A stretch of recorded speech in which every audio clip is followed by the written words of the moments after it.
review and recommend capacity for comprehensive plan amendments, text amendments to the Charleston County zoning and land. I'm sorry, can you speak up, please? I didn't have my mic cut on. Thank you for bringing that to my attention. This commission acts in review and recommending capacity for comprehensive plan amendments, text amendments to the Charleston County zoning and land development regulations ordinance, rezonings, and plan developments. The commission has decision-making authority on road name change requests, public project reviews, appeals of administrative decisions on final plats and subdivision matters, as well as other matters pursuant to Chapter 29, Title 6, Section 6-29-340 of the Code of Laws of South Carolina as amended. And if you wish to speak at today's meeting, you should have signed up by the door.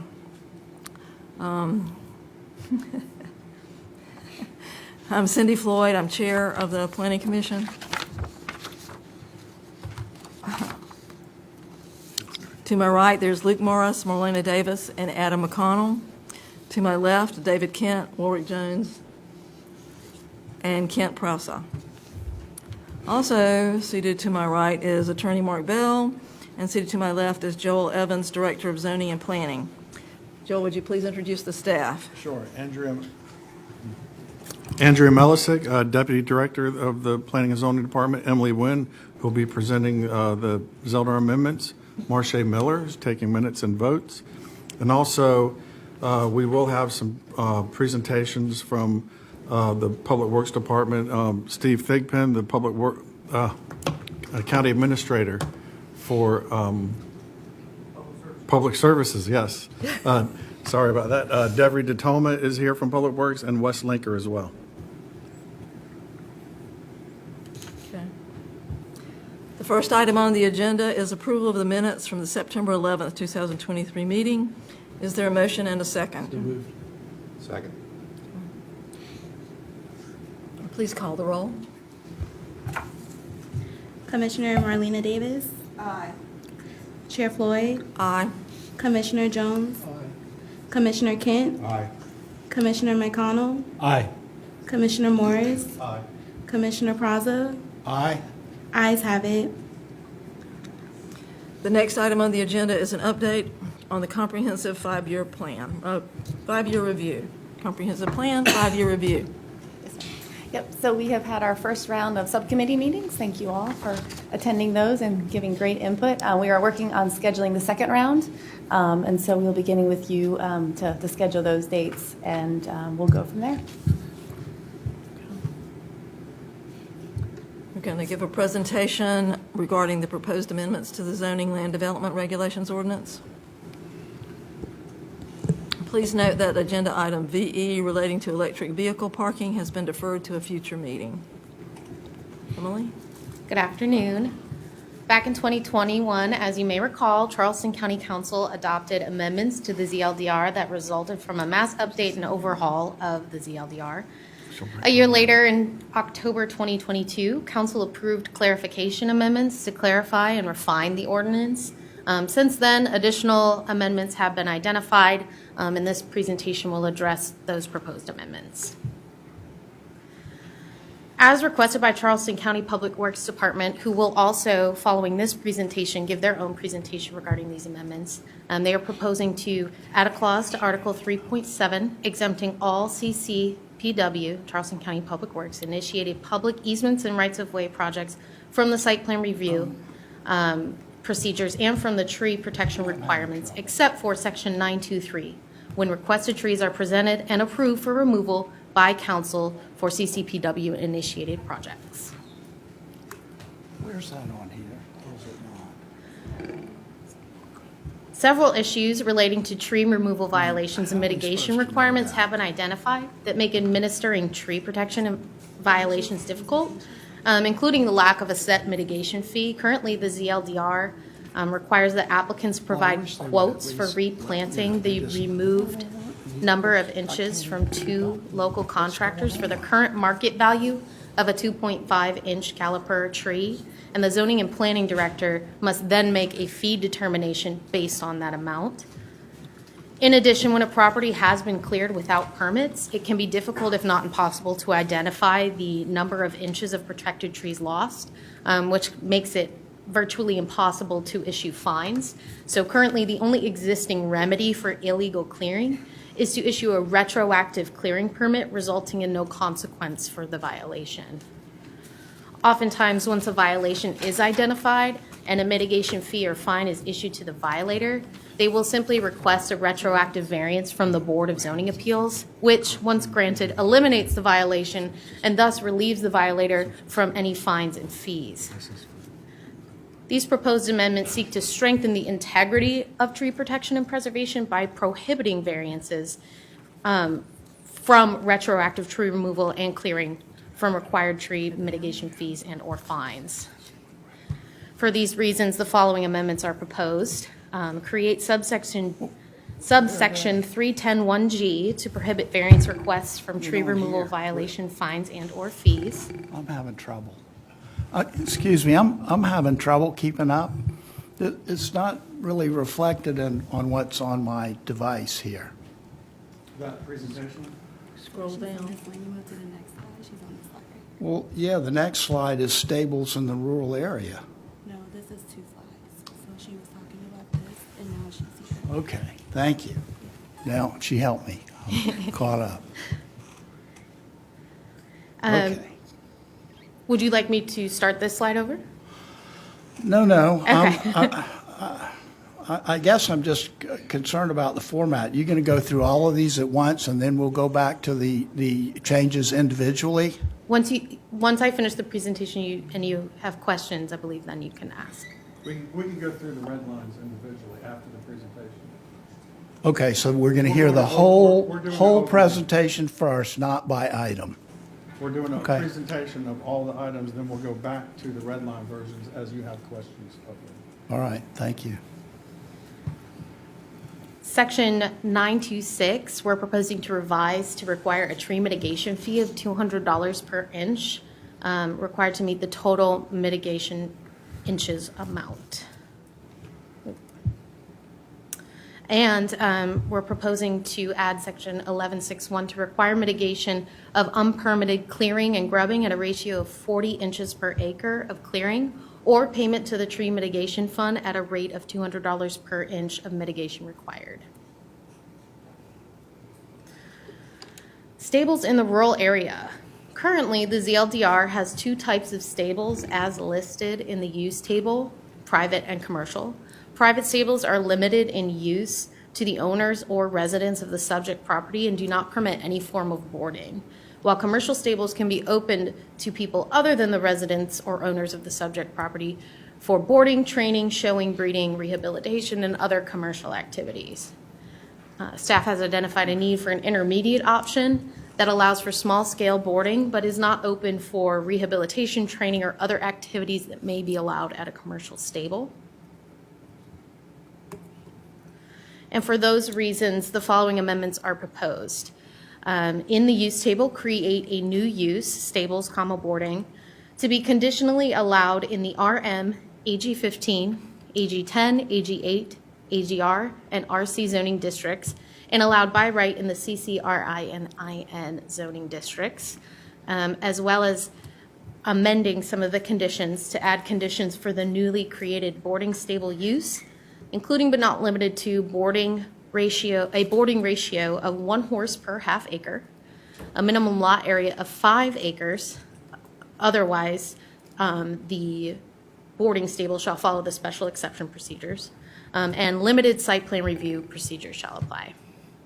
In Chapter 12 definitions, we're proposing to clarify the definitions of private and commercial stables to include horses or other members of the horse family, as well as add a definition for a boarding stable.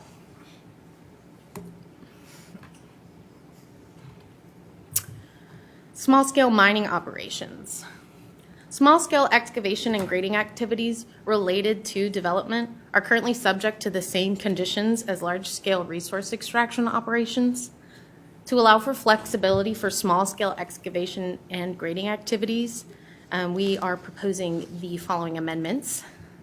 update section 6414D to exempt small-scale excavation and grading activities for residential and bona fide agricultural uses from the conditions for large-scale resource extraction, and add signage requirements and limited hours of operation.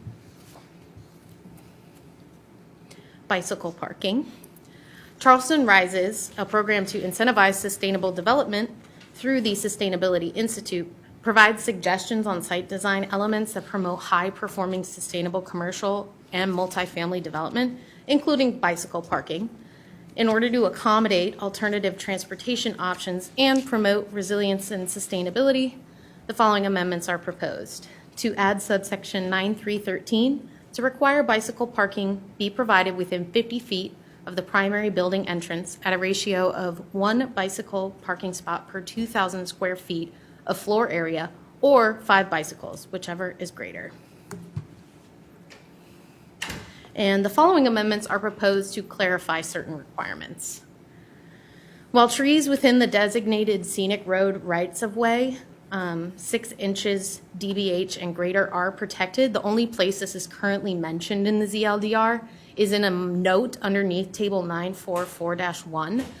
So we are proposing amendments to Article 8.8 and 9.2 to make this requirement more clear. Regarding off-street parking and loading, we are proposing to remove redundant language that is addressed elsewhere in Article 9.3 from Section 935A. And finally, we're proposing clarifications to the thresholds for traffic studies, which will allow more flexibility when determining when a traffic study is required. 4 letters in support of these amendments were received. 1 general comment was received, and 116 letters in opposition to the proposed amendments pertaining to the public works exemptions and traffic studies were received. And these amendments were noticed as required.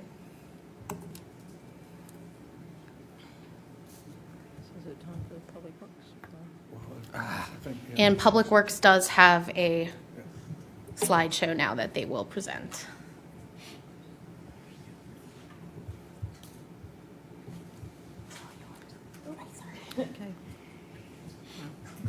All right, good afternoon. My name's Deborah Toma. I'm with Charleston County Public Works, and I just kind of want to give you all an explanation of why we do support the whole tree removal ordinance being amended. So I thought it would be best to just to give you all some perfect examples of what might be coming up, what will be coming up. So in 2016, the Charleston County had a 2016 sales tax pass, and one of the projects listed for us to fund was Central Park and Riverland intersection improvements. That particular project went through public meetings and extensive council meetings for about 3 years. The purpose was always to improve safety, reduce the impacts of trees, because the DOT had an intersection project back in 2012 that took down a significant amount of trees. So we presented 4 alternatives to the public, and no one could agree upon anything. And it took several public meetings, several county council meetings for county council to tell us a path forward. So they prescribed exactly what they wanted us to do on this particular project. So they redefined the purpose and need, and they told us to design and install painted crosswalks, put up an RFB. They also decided to change the project for us to install a multi-use path along Riverland, which is a scenic highway, and from Woodland Shores all the way to our current multi-use path project, which ends at the senior center. And they also asked us to coordinate with the DOT to try to get the speed limit reduced. So again, they changed the purpose and need to improve safety at the intersection of Riverland and Central Park for all modes of transportation and minimize impact to property and grand trees. And I think I went over these other stuff that they asked us to do. So once they did that, we took this to them and we showed them what that would look like. This is on our website. This was presented in a county council meeting, so it's there for everybody to see. And as you can see, there are some grand trees that will have to be removed, and they still supported it. So with that being said, again, we're in year 5 of this project, and this is a lot of public meetings, a lot of council meetings. We've spent almost $1 million of taxpayers' money on this particular project. So we still have to acquire right-of-way, and that's going to cost more money. We might have to use eminent domain on a property or two, because there are 19 parcels that need a right-of-way acquisition for this multi-use path. Now, how this multi-use path is designed is we're using the existing 4-foot sidewalk, and then we're putting a 4-foot sidewalk around the trees in efforts to save the grand trees. However, if you get so close to a tree, it's considered a, quote, total take of the tree. So even though we're doing all this, we have an arborist that's helping us with our design, it's still considered a total take, although we're not taking trees per the BZA's definitions. So that I know people get confused with that a lot. So we're just asking for this burden to be put on county council, since they did approve this project and prescribe to us exactly what to do. Another example I'll use is the one that just went last week to the BZA.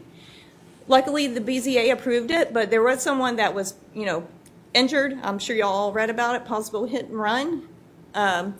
We got a lot of state representatives to help us support to get federal funds for this project. It's CTC funded, which means we cannot acquire right away.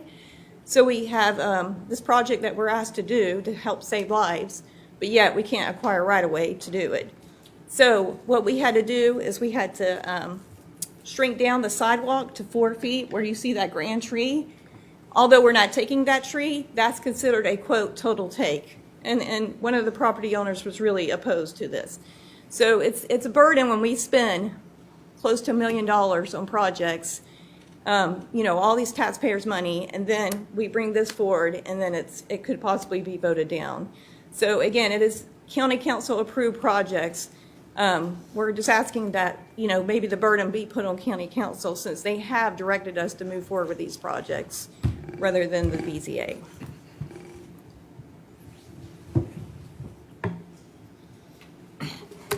Afternoon, Wes Linker, Charleston County Public Works. Here to talk about drainage easements and drainage in general. So drainage easements, we recently took 2 projects to the BZA to have grand tree removed for those projects. Without the removal of these grand trees, long-term maintenance would have been nearly impossible for us to continue to maintain this drainage system. And it came at the request of a lot of citizens in the area.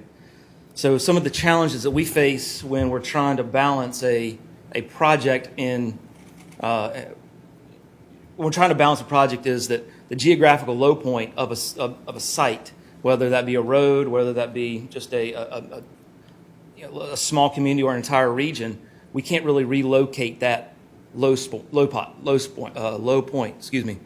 So we need to be able to acquire the easement that we need and be able to maintain that easement in perpetuity, so that we can alleviate some of the drainage issues that we see due to lack of maintenance. So at the top, you can see there's a blue area and an orange area. The blue area is where we needed to acquire easements. The orange area is where we did not have easements.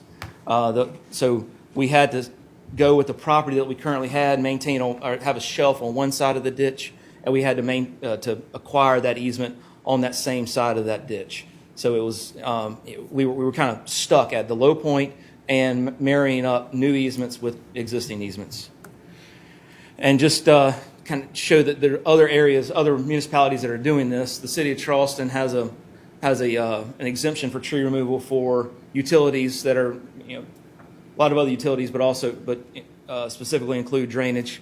And the town of Mount Pleasant has a similar ordinance where they can assign, the zoning administrator can assign the tree removal to to the town arborist or someone else on their staff reviewing the project. So we're not asking for something from a drainage standpoint. We're not asking for something that is not done in other municipalities. We're just asking for it to be done here as well.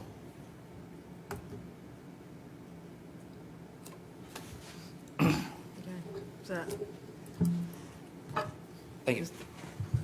Is that the Public Works presentation? Yes. Okay.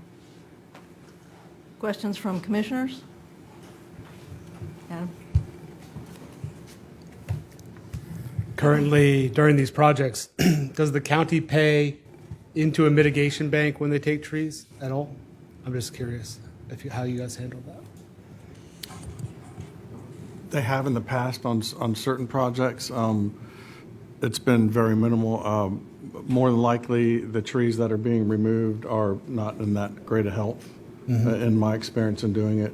But there has not been a lot of mitigation. I can only remember 1 or 2 times so thus far, because the trees that are healthy are going to the Board of Zoning Appeals, and the Board of Zoning Appeals does have the authority to not require the mitigation. Thank you. Warwick? I have a problem with this. The BZA members are appointed by council. You're unhappy with the BZA. Isn't it a matter, I mean, if council are appointing these folk to the BZA, assuming that they're reasonable people, and now you want us to sort of recommend to bypass them, I find that very difficult to do. And secondly, in terms of being conspicuous, where people are agitated about what's going on, I would say 526 is probably top of the list. But I would say trees are not far below. And I think we need to be as transparent as possible and have accountability. There needs to be some accountability, and the BZA, I think, provides that accountability, perhaps unreasonably in some places, but heavens, we're on the Planning Commission. We deal with the public. I mean, how many times do we go before the public with our plan, comprehensive plan? I mean, it's a bind, but it's necessary. That's it. Thanks. Mr. President? Thank you. Those are good points. I'm kind of the mind that the sovereign gets fed from the same spoon as those who are governed. I don't really see why they should just get a pass where everybody else has to agree to these regulations. And from if I understand what I saw up there, it's basically from a lack of preparation and maintenance to begin with, where proper easements have not been acquired for these drainage easements. And I know some of them are probably older than the hills, but still, and the pictures I saw, I didn't really see trees that were worth being taken out. Certainly not the ones on the roadway projects. Those look to be good, healthy, grand trees. And if it is allowed, I think there absolutely should be some type of mitigation to it, because everybody likes trees, and just to cut them down and not have to plant any back anywhere, that's I don't think that's acceptable at all. And I guess I have a question. It appears that the Planning Act allows variations or relief from the strict application of zoning standards, including tree ordinances, that go to the BZA, and it's an open public meeting, and they have certain standards they have to follow in order granting variances. I'm really kind of troubled by the fact that a political body like council would sort of step into those shoes and take on that responsibility itself. They're a political body, and their job is to be responsive to political folks, because if they don't like what they're doing, they can vote them out of office. But administrative officials are different. There's no recourse for somebody that's aggrieved by an administrative official's thing like that. So I don't know. I just find it kind of troublesome. Thank you. Anybody else? Okay, Ms. Devery, you said that one of your problems was that the BZA said that it was a takedown even though the tree was still there. Could we just change the definition? Would that help you any? That would certainly help. Another thing, again, if I'm being authorized to work on this project, spend all this money, a really major sticking point for me is I have to go use eminent domain on these people and then take it to the BZA. We already know what the plan's going to be, so I'm spending more money before I take it to the BZA, and the BZA could tell me no. So, you know, if there was a way right when council approves this or something to say this is what's going to go before we spend all this taxpayer money, something's got to change. Adam? Just a suggestion. This is something we do in the city of North Charleston. I think, to take your point, we can't expect developers and others to adhere to rules that we don't follow ourselves. And so what the city of North Charleston does, which I didn't see here, was we do pay into a mitigation bank if these things are required. And that goes into a tree bank, which I know this county likely has as well. Understanding the constraints that we have under the CTC program and so forth, where we can't use those funds for right-of-way acquisition, perhaps we can word it in a way that that mitigation bank becomes a little bit broader, and that it's allowed for those small if you need to take $10,000 worth of property to expand a sidewalk to avoid cutting down a tree or something like that idea, that there may be a pool of money that's established over time through those mitigation efforts. That's just a suggestion I'd like to throw out there to consider.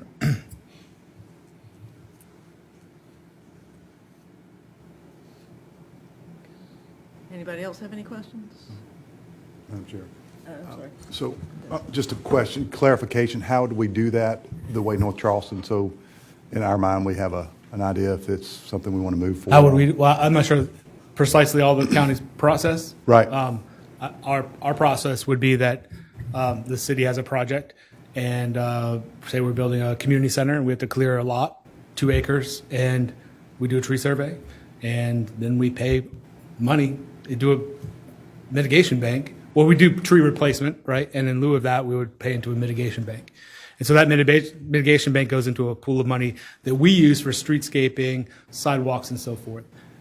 If some language was modified there, we can use it to make very small right-of-way acquisitions if we need to. It's not constrained like in the statute for CTC and some of the other county half-cent sales tax money and so forth is limited, right? And what you can do with those monies is specifically just for installing the infrastructure itself.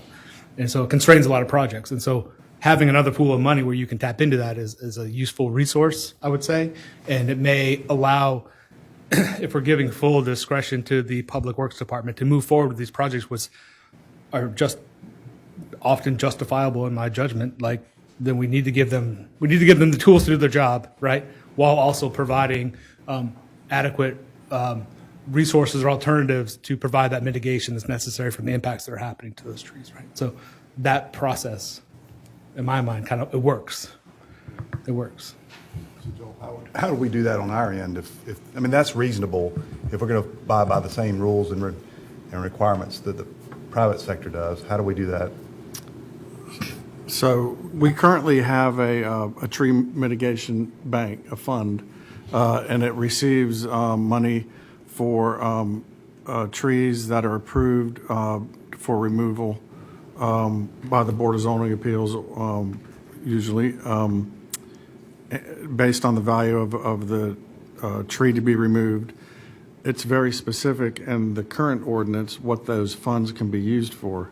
Our ordinance states that those funds are for the planting of trees only on public land, not for private property. And we also, the tree fund receives money also from tree violations, which some of them can be quite steep. So those are the 2 primary sources that we get for our tree fund. And our tree fund, though, is very specific on what those funds can be used for. A couple of places that we use those funds for were the planting of trees at the Camp Folly intersection, the planting of trees along Johnny Dodds Boulevard. The county participated with the town of Mount Pleasant in the cost of planting that vegetation.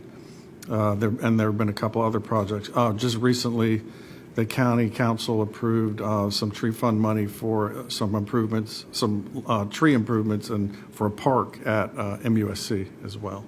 So to alter from what the current language is in the ordinance regarding the tree fund money, if it was the intention of the Planning Commission to recommend that that funds for trees for public works projects, if this is the route we're going,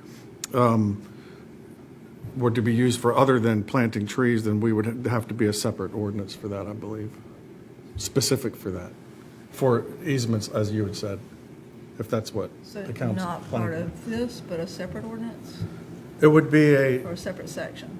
well, it could be a separate section in the tree mitigation bank. There's one section in the ordinance that talks about the tree mitigation bank, so there could be another section that talks about tree mitigation funds for public works projects that are approved by county council for the mitigation of those trees for, if the intent is for additional funds for right-of-way or easements, yeah. Sounds like you just wrote it. Well, yeah. Is that something we can do today, or is that something that we can, that we need to come back with better language? Because I don't know how. Well, I mean, you could, I think there are two ways you could do it. You could request staff to, draft that tree mitigation bank alternative in the zoning ordinance. I think it would probably be good to know if Public Works is interested in it. Yeah. That's true. Would that be something that Public Works would be interested in? I would. That's my boss there. Okay. I have one more question for Public Works. Can you tell me the number of times that the BZA has actually turned you down when you came in for trees? I mean, is it like too many to So list? most of my projects that I've worked on are sales tax projects, so they fall in other municipalities. So the city doesn't have a BZA, they just have a mitigation bank. I know Bees Ferry, Wyden, we did have to go to the BZA, and we had to do it Or at did they 6. turn you down? They did not turn me down. They Okay. did turn us down. You may have been here years ago on it was either River or Chisholm because of a large tree. Do you remember that one when Chris Carlson took that one? So back 20 years ago, I was a project manager on some of the smaller projects, and we did have a project on Dills Bluff Road where we were tying an existing dirt road into Dills Bluff. There was an obvious sight distance problem, and the BZA turned me down from being able to remove that tree so that people could safely pull out of that side street. So yes, we have been turned down. Well, I mean, what's the percentage?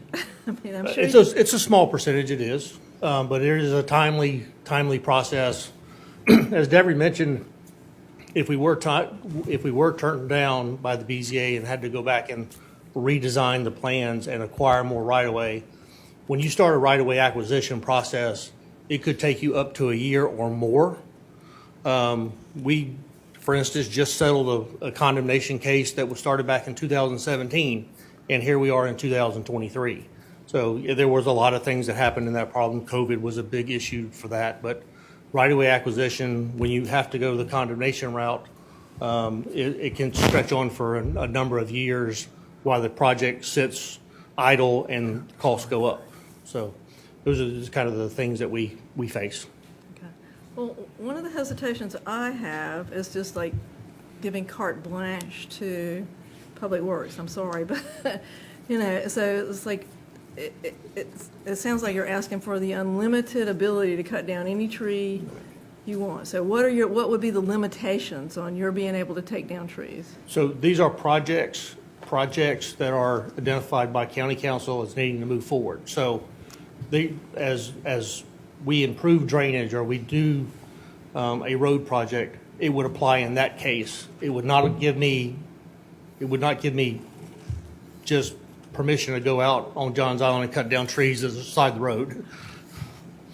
That would be. But if you're widening Bohicket, you might want to cut down a bunch of trees, right? Well, I'll address that because, we have a project on Johns Island to widen Phase C, segment C. Has a number of different alternatives that we're looking at. And we carry those to public comment at public meetings. Each one of those alternatives has a tree impact tied to it, so that arborist has looked at the trees that would be impacted by that alternative. Each one of those impacts are presented to the public for them to weigh in on as we go forward. So We try to do everything we can to avoid the tree impacts, and sometimes that there's just no avoidance, be Does- able to provide a Does transportation anything improvement. require you to do that? Ma'am, Is there anything in the ordinances that require you to do that? as my county council demands it, I mean, they're, Well, but I mean, is it a, it's, We're taking it to the public back in the beginning of the year, segment C, and we're actually hiring arborists to show what trees could potentially be taken down, but we're also going to show more details on how we design to save those trees. So we are allowing the public Okay. the But- opportunity to have input. okay, but I want to know what limitations you have. So, I mean, is there anything that says that that's part of your mission statement or something along those lines? Or is there something in the ordinance that says you can only take down the absolute minimum number of trees to get the project done? no ma'am, I would tell you that my council directs us to minimize tree impacts at every chance we get. Thank you. Another question, Yes. right here. I have one too. From my understanding, are you suggesting, or has it been suggested, that mitigation is automatically there available and that the BZA has no decision? Could there not be projects where the BZA would say, no, this is so egregious, that's probably too strong, but that we don't want you to go for mitigation, we want that tree to stay? That would be a denial of the tree removal request if for the BZA to stay. And then during the Board of Zoning Appeals process, if someone's asking for a tree to be removed, whether it's Public Works or a private individual, the staff will have a suggestion of a mitigation for the tree. That's usually an inch per inch mitigation. In a violation, it's up to 3 times the inch per inch mitigation for the tree in value. But the Board of Zoning Appeals has the authority, being a quasi-judicial body, they can approve a tree to be removed but not require the mitigation for one reason or another. That's just a staff suggestion for the mitigation. So could the BZA be allowed to approve a mitigation, or that'd be a different department? Well, yeah, that's what they do. Okay. When a case comes before them for a tree removal, they dictate the mitigation. Yeah, so short answer, yes, they're allowed to dictate the mitigation. Okay, well, doesn't that answer the question in some respect? Mitigation is possible, from my understanding. I think mitigation is possible. I think what Public Works, their presentation is about is going to the Board of Zoning Appeals in the first place for the tree removal. That they want the ability to take whatever trees they need to be removed for the road project, to take it to county council, take the road project along with the trees to county council and not to another board. Right. I have a question for Mr. McConnell. I like what I heard you say. I just have a question about is how they do it in your jurisdiction, that they just use the money that's already in this mitigation bank that's paid into by private individuals and developers, or is the city itself required to put money into that? We build it into our project costs, so it is not. We don't recycle money back into the bank from existing funds. We have money in our project budget. If we had a $2 million road and we had $40,000 of mitigation, that's we pay it out of that fund. It comes from the local jurisdiction as part of the budgeting process.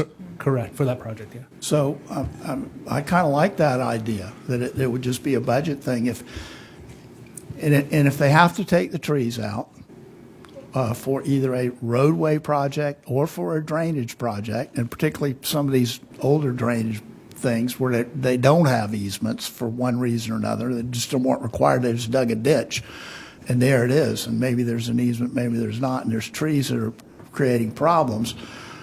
There, as Mr. Tootin said, the elected officials are going to have to face the brunt with the citizens about cutting down trees. But at least if it's put into a budget, and y'all go through a design process, so you're going to know through the design phase what trees need to come out, just like you're going to know what right away you need to acquire. So it can be part of the overall process, and there should be a budget for that, so that, okay, we're cutting down all these trees, but we're going to use this money of our budget to plant more trees, so there's no net loss. That seems like a good workable solution.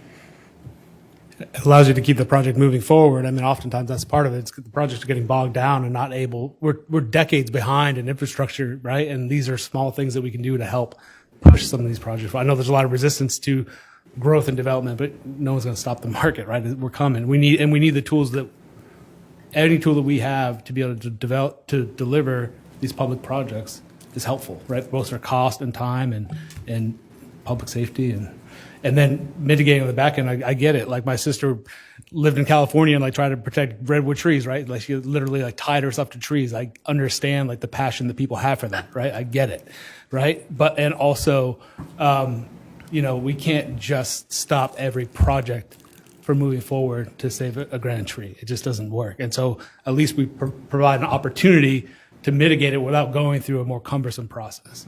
Understanding that on the back end, we get to, it makes some improvements. Part of the North Charleston plan where you can buy a little bit of a small part of an easement or right of way that doesn't maybe not go through the whole big old process of just, to be able to save a tree, if you can, get that little bit more, a small easement or. Right, and those tools aren't available to any of the county transportation sales tax or county sales tax, the half-cent sales tax. They're by statute restricted from any of that. So you need some pool of money to do it, and it's not put in the general budget. So at least this provides, So could the mitigation money be funding. used for that? Yeah, I'm hearing a couple different things. The way that Mr. Prowse has described it, that is how our tree mitigation bank works. There are funds for the removal of trees. If the applicant chooses to pay into the tree fund rather than plant trees. As I said, the ordinance is very specific that those funds are for the planting of trees. If the idea or the intent is to expand on that to allow trees that are removed by Public Works in conjunction with this proposed ordinance that would go to council, there would be a payment into the tree fund as well for not just the planting of trees, but for the acquisition of additional easement or right-of-way, then that would have to be an ordinance amendment for that. Amending the ordinance right now, right? It's just part of the same process. Yes. Right. Yeah, It's not any more cumbersome than what we're doing now. We just need the language if we choose to go that way. I mean, I think there might be a couple of ways to do it. If you want to move this forward and have that kind of language for an ordinance amendment to of what I just described to accompany this, and you're comfortable with the way that I'm verbally describing it, we can try to move it forward with it in a codification. But normally those amendments, would come and cross through or in additions to the Planning Commission for a recommendation. But I think that we might be able to get there either way. I still think that we need a BZA. We need somebody to be over the top, to perhaps not supervise, but to be there to keep watch. I don't know whether the things that have been suggested they would remove that, which I wouldn't be happy with.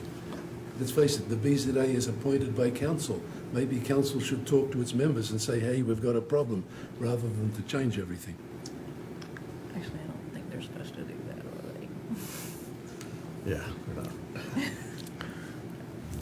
May I make a statement, if you don't mind? But if the BZA is doing its job correctly, they have 4 very strict requirements that they're supposed to adhere to, and it could be very difficult for them to come up with a proper justification to allow a variance to remove a grand tree, which then you're in then the alternative there is to appeal their decision to court. And you're challenging it on the basis that they didn't adhere by the requirements that they were charged to uphold. This is kind of a way around it. I guess if it's, and can council actually even do that properly. I mean, I know they do all kinds of folks do things that seem like the right way, but are they correct and proper?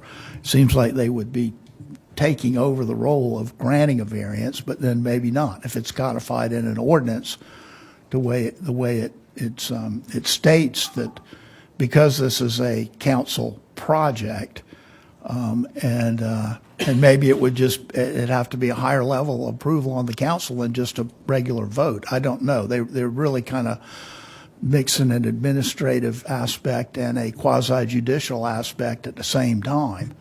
But it does seem like it would be a workable process, and and the issue I was concerned about is it's just not going to be on the backs of private individuals and developers and so on that they use their money into this. This would actually be a budgeted function of the council and a concerted effort on their part to sort of have a no net loss of trees.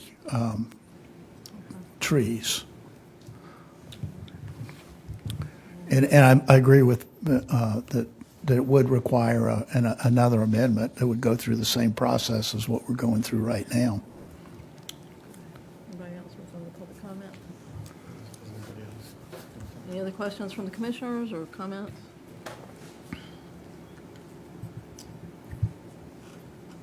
We'll go ahead and go into the folks. 2 minutes. Yep, there'll be 2 minutes for each speaker, and we'll go through the list. Dan Ingfinger, yeah. They all signed up to speak. My name's Dan Infinger. I live at 2857 Maybank Highway. I'm in opposition to this because I feel like the administrative staff has presented 2 arguments to y'all that might actually mitigate that. One, if the trees are not being physically removed, then the ordinance needs to be changed so that it indicates that but they're encroaching on the root structure of it, but the tree itself is not being removed.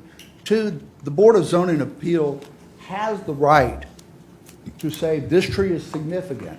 It sounds like it happened one time in 20 years where they actually refused it. Maybe it was more often, but it's not a frequent occurrence. Have them present their argument for the removal of the trees to the Board of Zoning Appeals.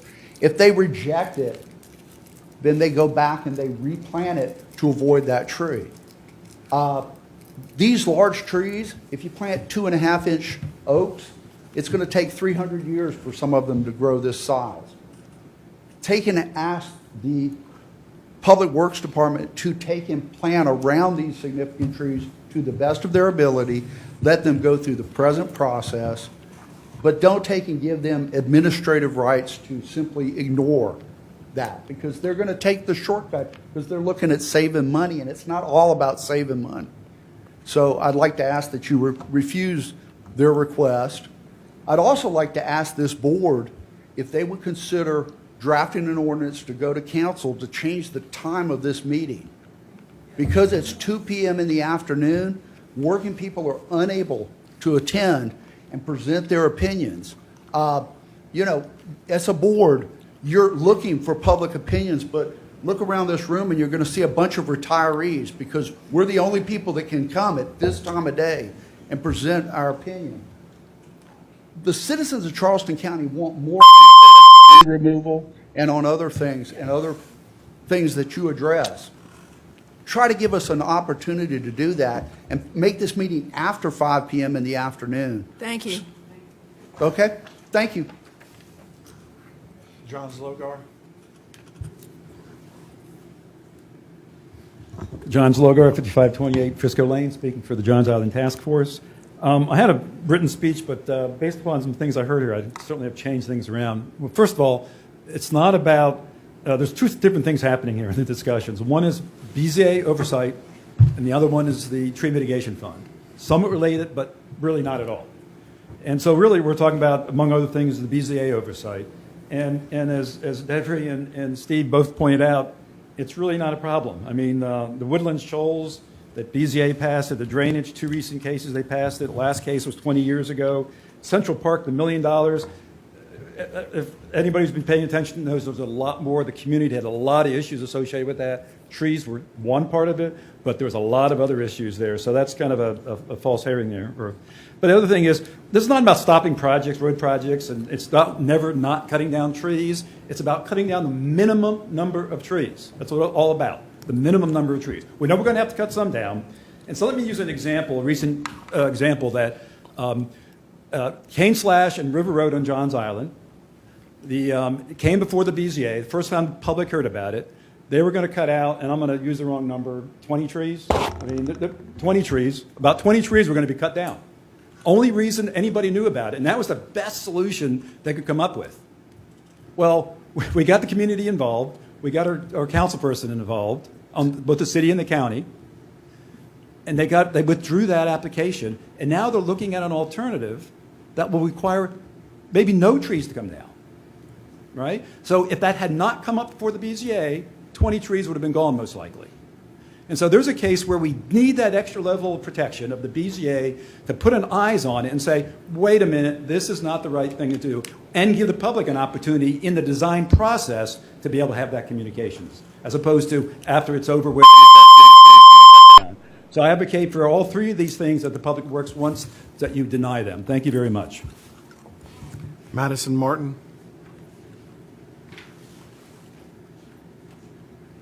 Hi, I'm Madison Martin. I work for the South Carolina Environmental Law Project. And I'm here because I agree with everything everyone has said today and in their letters about the trees. And also I'd like to add that a 2020 study found that Charleston County lost about 10,800 acres of tree cover since 1992, an area larger than the Charleston Peninsula and Daniel Island combined, in a time where a coastal state needs more trees and less impervious surface. But I'd also like to talk about the resource extraction amendment. And SCULP is concerned that removing the protections of Section 6414B will have unanticipated effects on Charleston County's rural areas. Currently, according to the ZLDR, there are 8 zoning districts of the county where mining is allowed by special exception, and most are low-density rural communities dotted with forests, tidal marshes, and freshwater wetlands that not only provide stormwater retention and improve air quality for the entire region, but also symbolize the best parts of culture in the Low Country. The rural farmers in these areas don't need this to carry out operations because the definition of mining at Article 12.1 already specifically exempts mining solely native on-site farming and construction.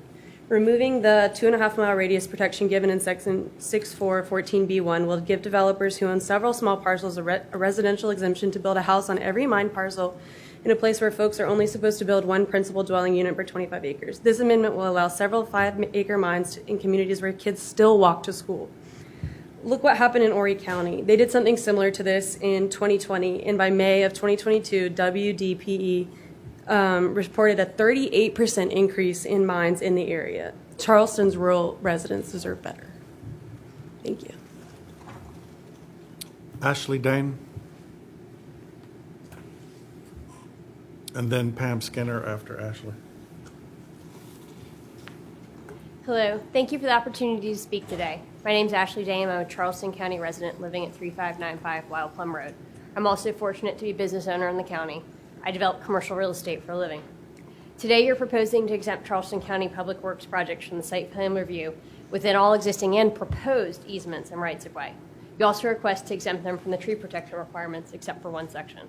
I'm here to request you deny both of these requests, as the site plan review and tree protection requirements exist for a reason. The site plan review exists to ensure any proposed project complies with all applicable provisions of your ordinance. The Site Plan Review Committee consists of representatives from various state and county agencies who address issues including zoning, building codes, traffic and highway regulations, and compliance with wetlands and stormwater regulations. The process ensures that it has holistic viewpoints taken and that permits such as the OCRM are in place which ensure our coastal region is protected. The tree protection and preservation regulations exist with the intent to enhance the health, safety, and welfare of Charleston County citizens. I request you do not alleviate Charleston County Public Works from protecting the trees that we all agree enhance our community and lifestyle. I'd like to quote from the zoning code you're appointed to uphold. Article 1.4, Applicability and Jurisdiction, Section 1.4.1. This ordinance shall apply to all development, public and private, within the unincorporated areas of Charleston County. Today, I ask you follow this foundational statement in the ordinance. that you apply the rules to everyone, and especially and even more so to our public departments. We should not implement amendments that relieve the public sector of due diligence in following the code they were hired to stand behind. In the mission statement for Public Works, it states they will provide all services in an efficient, responsible, successful, and diligent manner. Please uphold them to their diligence. As a developer in the county, I too have found myself frustrated at times by the process of the site plan review and the tree ordinance. But I've gone through the process, multiple site plan reviews, walked the site with the arborist, and countless other steps.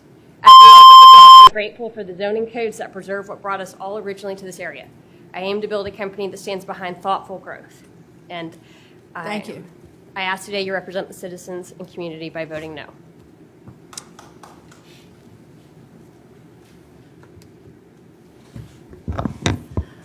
Hi, I'm Pam Skinner. I live at 1437 Fairview Plantation Road on Wadmalaw, and I'm here for two different amendments. But the first one is the resource extraction, and I appreciate and I applaud the efforts of the county staff for getting what's been added. I have no opposition to what's been added. I think we need to strengthen it a lot more. I'm right now next door to one of these small 2-acre mines, and I have to sweep my porch every day because it's behind a gated community on Wadmalaw where they're putting this mine in. It's not a pond. It was, I believe, permitted as a recreational pond. And so they put in a new dirt road so that it doesn't have to go on the paved road that the Polly Point Plantation has. And the dust has become a problem, which is not a county issue, but the water quality has changed because we are all on well water, and it's a 20-foot deep pond that's 2 acres, and my math may be incorrect, but that's 32,000 cubic yards, and I calculated that to be 2,200 truckloads coming on and off Wadmalaw on secondary substandard road on Bears Bluff. So, but I do appreciate the putting a timeline on it, because that's not happening right now, and the person who's doing the mining, there's no phone number there, and everything's behind the security gate and locked, during the afternoon. And I would also just like to lend my support to the people who are here. This is the second incident in the last year where the county council has gotten together and had their little conversations and asked that certain items not go through BZA review, and the public is losing their right to speak for those items that. And as Chairman Summey said during the whole Phillips community, where they were cutting through with the widening of the road, our Department of Transportation sometimes does what's quickest and fastest and not what's in the best interest of the community. And I feel like taking the trees without BZA is not in the interest of the best of the community. Thank you. Philip Parzi-Browsk. I'm not going to be able to say that one. Parzi. Yep, sorry. Thank you. Sorry about that. And after him, Susan Kershaw. Well, it's been a long time since I've done any public service, and what I've learned so far right now is I need to really step up to the pump and start going to more of these meetings. I'm here because I love the oak trees. I've spent probably $8,000 on a grand oak that I have in my yard. Other people, just don't seem to take care of them. And my issue right now is I understand that there are trees that need to be taken down. I also believe that we need to be taking care of our trees. It makes it real easy for when the arborists go out there and they go, oh, this tree's sick, which has been happening on Bohicket. We had one fall on top of a car. They're not being taken care of. There's dead wood all up in some of those trees, but those trees are resilient, but they do need some care. They can't get the nutrition they need if they have all this dead wood. On Bohicket today, we have red markers and green markers, which I have no idea what it is, but they're covering a certain section of trees that I'd like to know what those mean and what they're doing. The other issue is we have, after storms and stuff, we still have trees that have fallen down across the highway. I had one come across at Iron Horse Farms, and I was there and I called the fire department because I couldn't get hold of police. And they came down and they took care of a tree that had literally gone across the road. The debris from that is still sitting there on the road, which is another hazard. So that's about all I got. I'm going to have to go to work and start coming to more meetings so I can learn more about what's going on. And a lot of it I don't much care for. But that's politics. All right, thank you.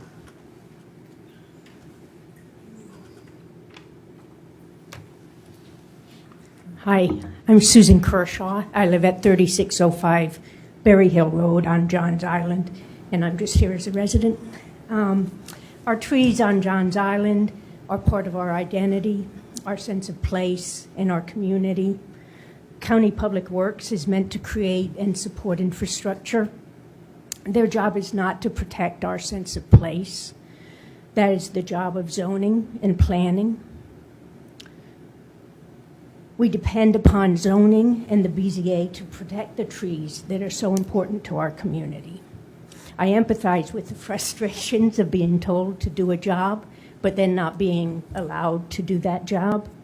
However, the presence of dysfunctions existing between the various boards and departments is not a reason to override the functions of the planning board and the BZA, which actually are the long-term boards, which the anchor boards, which represent the long-term plan developed by us all for the county. Regarding calling a tree, calling it a takedown of a tree, even if the sidewalk just kind of goes around it, I just want to be sure it's in your mind that when you encroach on the roots of a tree like that, it is going to eventually die. And so it is actually a takedown of a tree when you do block its roots from getting water and air.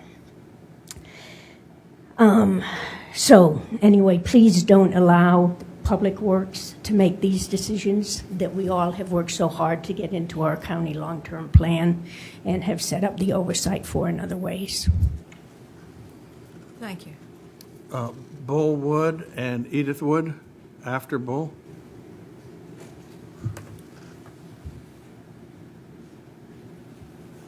Good afternoon. My name is Paul Wood. I live on Johns Island, 5110 Coral Reef Drive.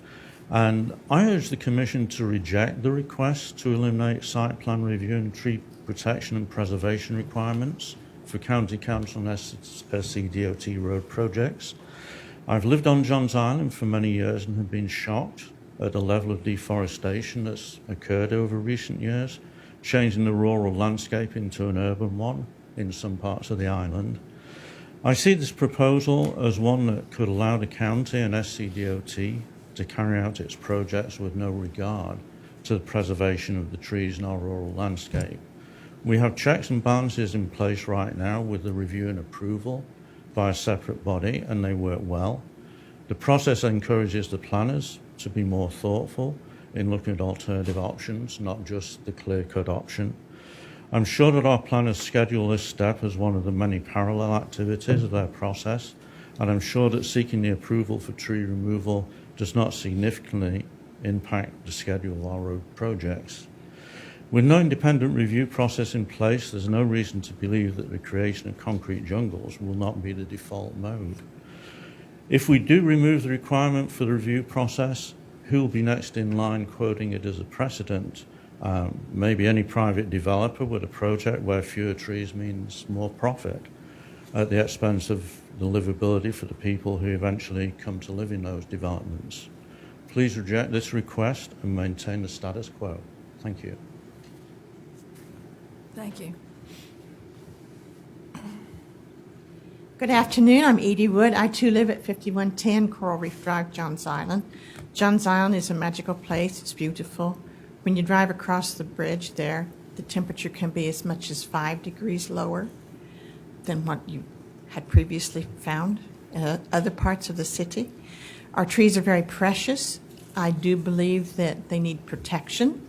And I ask you today, the Planning Commission, to deny the changes that are brought before you, proposed, that the Charleston County Public Works will not have to go before the BZA for the removal of trees in their public projects. Also, the Charleston County Public Works would not have to go through site plan reviews. Please deny that. Also allow Public Works Director the ability to say a traffic impact study is not necessary for any given project. These are very important issues. We need to have a strong BZA. They need to have our voice and our input. We need to have our public say. I thank you very much for your service. I thank you for my chance to report today. Thank you. Thank you. Rich Thomas and then Karen Maston after Rich Thomas.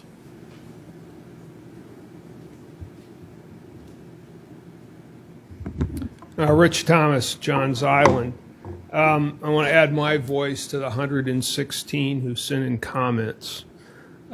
We all know what this thing is about with the tree protections and the larger context of it. It's not just a couple of road projects that were addressed here. It's much larger issues. I want to echo what Mr. Prowse and Mr. Jones said about transparency and accountability. These are very important aspects of our government. And to take that away from the people who have fought hard to get these rights into our code would not be good. We know the benefit of trees too, both environmental and quality of life. That's why people move here. It's these grand trees. They're amazing. They've been here for 100, 200, 300 years. To kind of willy-nilly take them out because it's expedient is not really good. So anything that removes the public from these discussions and decisions is really unacceptable. And we have to ask, what other provisions of the zoning code should be removed? You know, I think she said the next one might say, oh, look, they took the tree protections out. Let's do this as well. So we're looking at a slippery slope here. I don't think it's a good idea, both from the tree standpoint and as a precedent. So I urge you to reject these proposed changes regarding trees. Thank you very much. Thank you.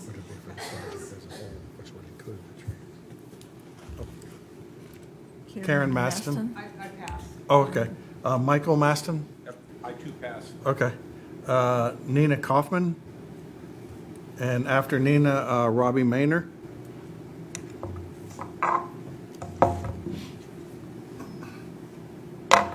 Good afternoon, everyone. I'm Nina Kaufman, new resident of Johns Island, 2 years as of October 6th, and very happy to be here.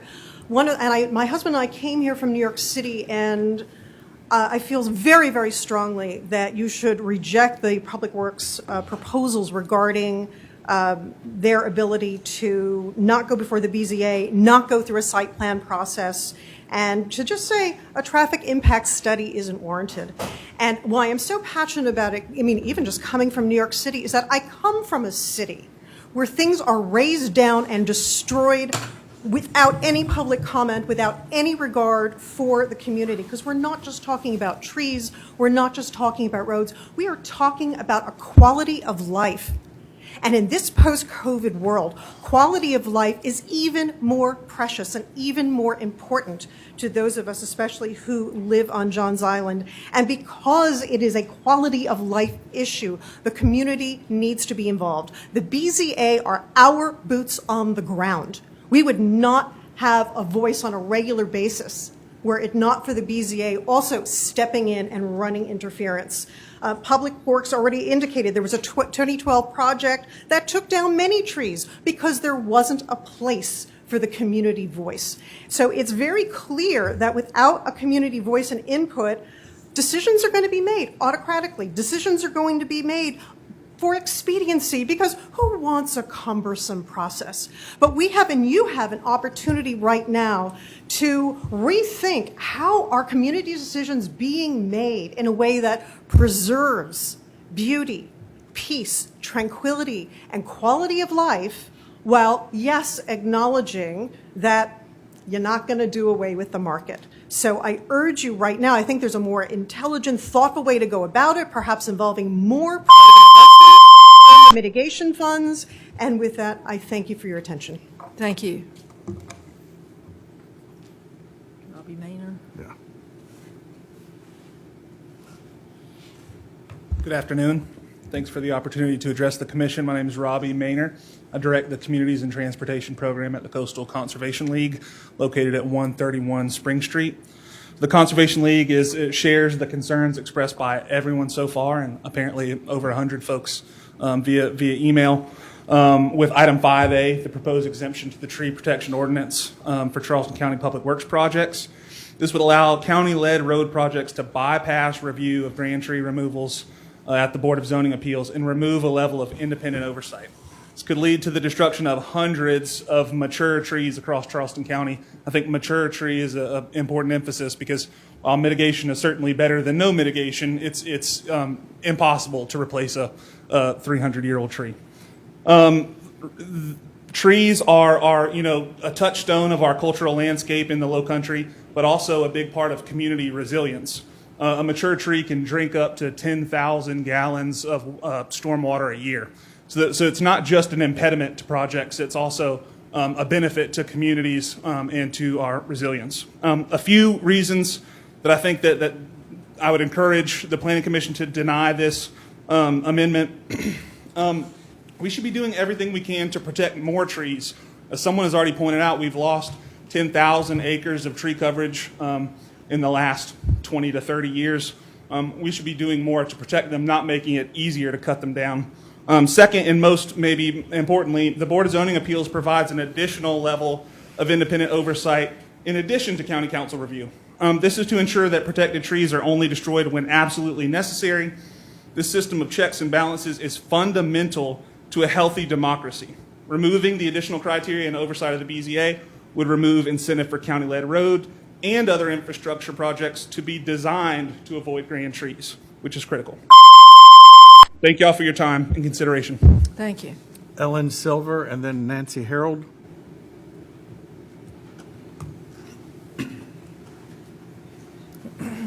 Thank you very much. Excuse me. Thank you for having me here. My name is Ellen Silver. I live on Johns Island. Part of the reason I chose to move to Johns Island is as I came over the bridge, there were the trees, and I could breathe. I urge you to deny these proposed changes. I don't think that they're beneficial for Johns Island. I don't see that there is an overarching plan for development, for roads, for trees, and for public transportation. We have a whole new development at Fenwick Hall. There's no public transportation. All we have is cars. And as someone else said, I also want to urge you guys to please think about the timing of this meeting. My husband couldn't be here, even though he wrote a letter. He's at work. I managed to change things around, but this is not the way to get citizens involved. So from a worm's eye view, I understand this is a complicated process, but I really urge you to deny these changes, to change the time of the meeting, and I thank you very much. Thank you. Nancy? Okay. Sam Spence? And then David Quick?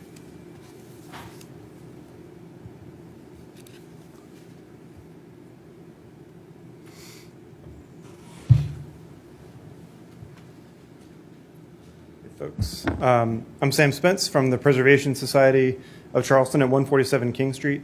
And for the record, I wanted to kind of co-sign one of my colleagues' comments. The Preservation Society is signatory of a letter that y'all received also from the Johns Island Task Force. And I also want to amplify the 116 comments that was mentioned earlier that were submitted online from people who aren't here today. The Preservation Society is devoted to, in part, the preservation and enjoyment of Charleston's distinct character. And so I want to stress the cultural significance of grand tree canopies. Roadside tree canopies and tree canopies generally are some of the most character-defining elements of roads that navigate Charleston County, particularly in rural areas. And from downtown to unincorporated areas, growth and development remains one of the greatest threats to cultural sites and historic communities around the area. And those impacts are especially acute in rural areas where new rights-of-way, according to this proposed policy, and wider roads and expanded utility infrastructure could very well come at the expense of centuries-old tree canopies that live in the collective memories of all of us about these areas, probably more than any grand architecture or other landmarks do. And Charleston County should be in the business of good government, of modeling good government. And we fear that in general efforts to limit public input and oversight set precisely the wrong example on this. And public agencies should be held to the same zoning rules as private owners. The changes also set the stage for residents to incrementally continue being shut out of the public process, contrary to the purpose of the tree protection ordinance to, quote, enhance the health, safety, and welfare of Charleston County. So the Preservation Society urges the Planning Commission to not recommend these proposed amendments. Thanks. Thank you. Linda Hardy and Samantha Siegel. Oh, sorry. That's okay. David Quick. I can understand you all want to go on with things. I was jumping ahead of you. That's okay. Sorry about that. My name's David Quick, and I don't live on Johns Island. I live on 1502 Village Square in Mount Pleasant, and I too am very concerned about these proposed, and I'm opposed to these proposed changes to the amendments. I think that checks and balances is key to our democratic process, and we need to keep those. I also believe that to comment on the fact that, you know, since 1992 we've lost more than 10,000 acres of trees. I think that's probably up to 13,000 this morning. I was listening to the sound of a grinder in my neighborhood. I see trees coming down on a weekly basis right around me. We need to do everything we can to protect existing trees and plant new trees for future generations. Climate change is here. Trees are key to protecting us from climate change and flooding and sea level rise. So we need to do everything we can to protect and add to our tree canopy. Thank you very much. Thank you. Okay, now Linda Hardy and Samantha Siegel. Thank you for allowing us to speak today. These are very important issues. I, too, am new to Johns Island. I've only been here 2 years, but I bought a house on River Road because of the tree canopy that I get to drive underneath every single day. The public works should not unilaterally be able to decide when, if, however, a traffic impact studies are done. That's not up to one person, the director of the Public Works, to decide. It's a decision for all of us. As someone mentioned, the traffic on Maybank in front of the Fenwick plantation is horrendous. If someone can go about and just not do traffic studies, what is the rest of the island going to look like? I also believe that they should not be exempt from site plan studies. They should have to go through the review process like private developers would have to. I'm going to ask that you deny their request for their 3 asks, which are the no traffic study, the they want to be exempt from the site plan process, and they want to get rid of the BZA approval for before they remove a tree.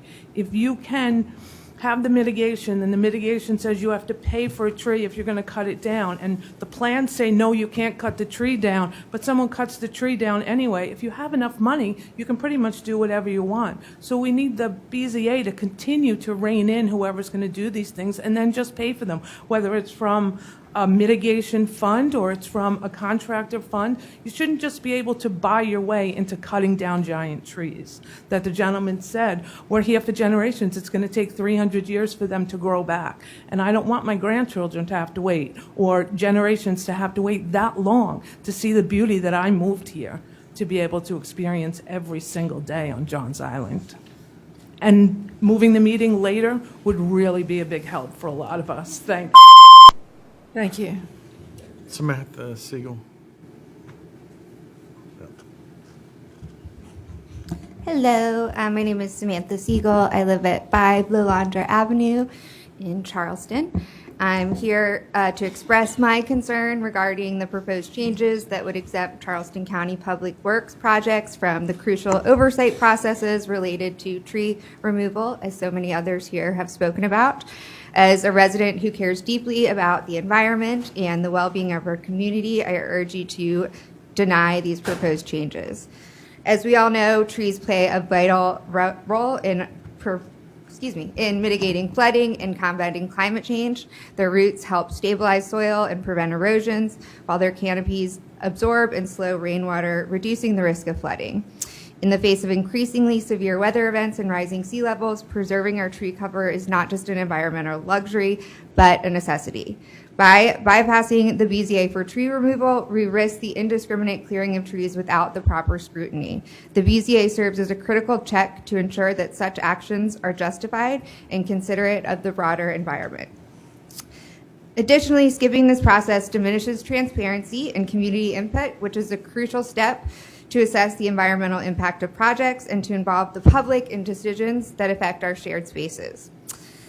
In reference to the comment about the cost associated with getting approvals and going back to the drawing board to redesign, if the BZA says no, it is for a reason. Grand trees laws were put in place for a reason.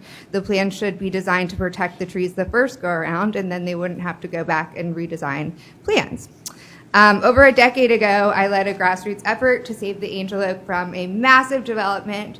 And I'm running out of time, but I just want to say that if it wasn't for the city BZA hearing, the public would not have had the opportunity to come out and speak for those trees, and we would have a massive development surrounding the Angel Oak and probably no Angel Oak.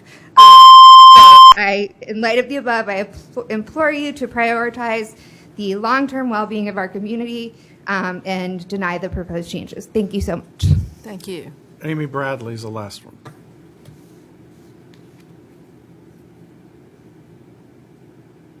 Amy Bradley not here? Somebody left earlier, maybe that Okay. was from. All right, then that's it for the speakers. Okay. All right, so who are we gonna do? Mark? Well, let's see here. Oh, did you sign up, George? Oh, we were going to do comments on the comp plan after this? No, with this. I'm sorry. Yeah. No, with this. I'm sorry. Yeah. We're not finished. I don't think this will be over for quite a while. Okay, so what are we gonna do? You want to start with each proposed amendment? Right, so, The first one is going to be Article 9.2. okay. All right. So, Emily, will you help us go through one by one for the vote for each one?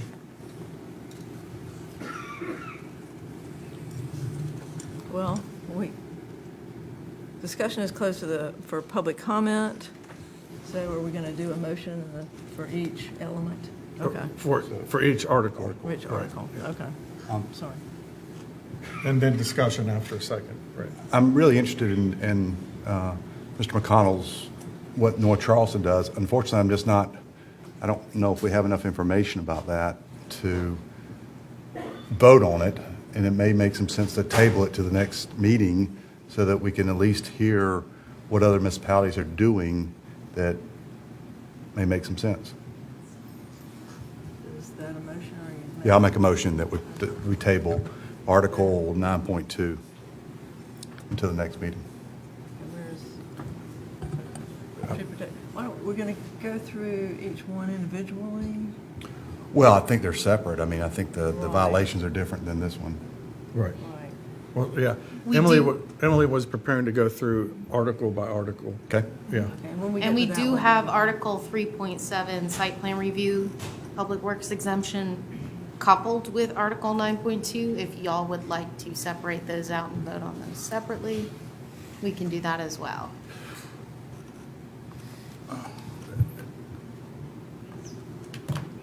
And I will say that, just from a staff perspective, of course, the planning commission can make whatever recommendation to approve or disapprove or to defer or table.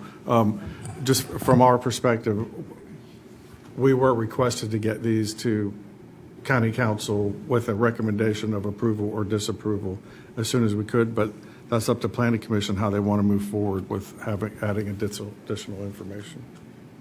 So the first one is the site plan review,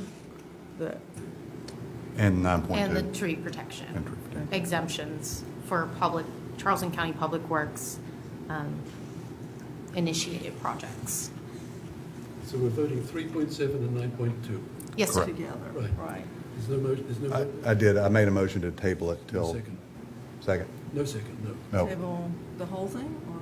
those two articles until we hear a little bit more about what other municipalities are doing. Where are you? Gotta go way down. Okay. Yeah. Down to the red line, so, Yeah. okay, gotcha. Yeah, right there. There we are, okay. All right, there's a motion, there's a second, discussion. Was there a second? No. I thought we were. I'll second for. Oh, you didn't second. I'll second. Okay, for now there's a discussion second. purposes, yeah. Okay, so discussion? I had a quick thing regarding that, especially with what Joel said.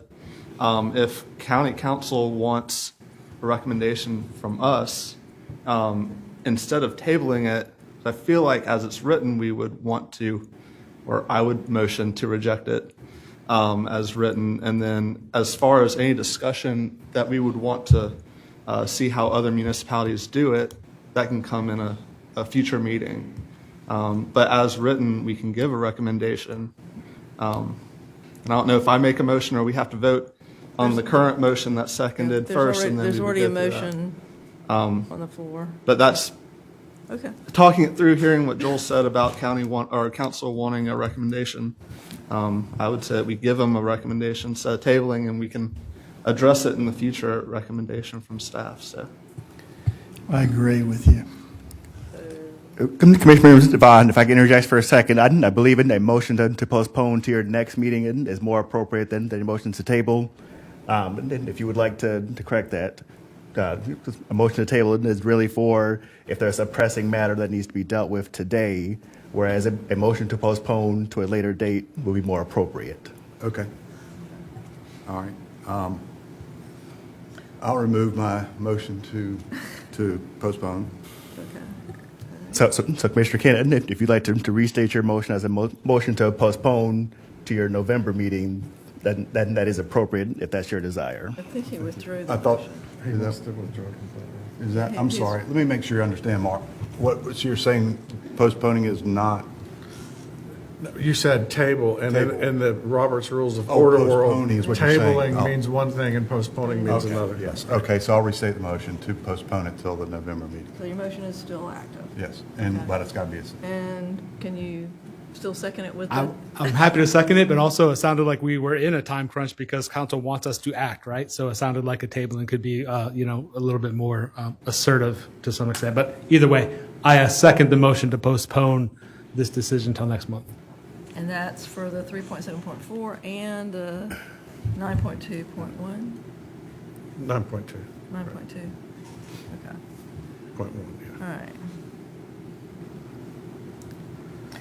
Okay, so if we vote on this, can we vote on Luke's motion?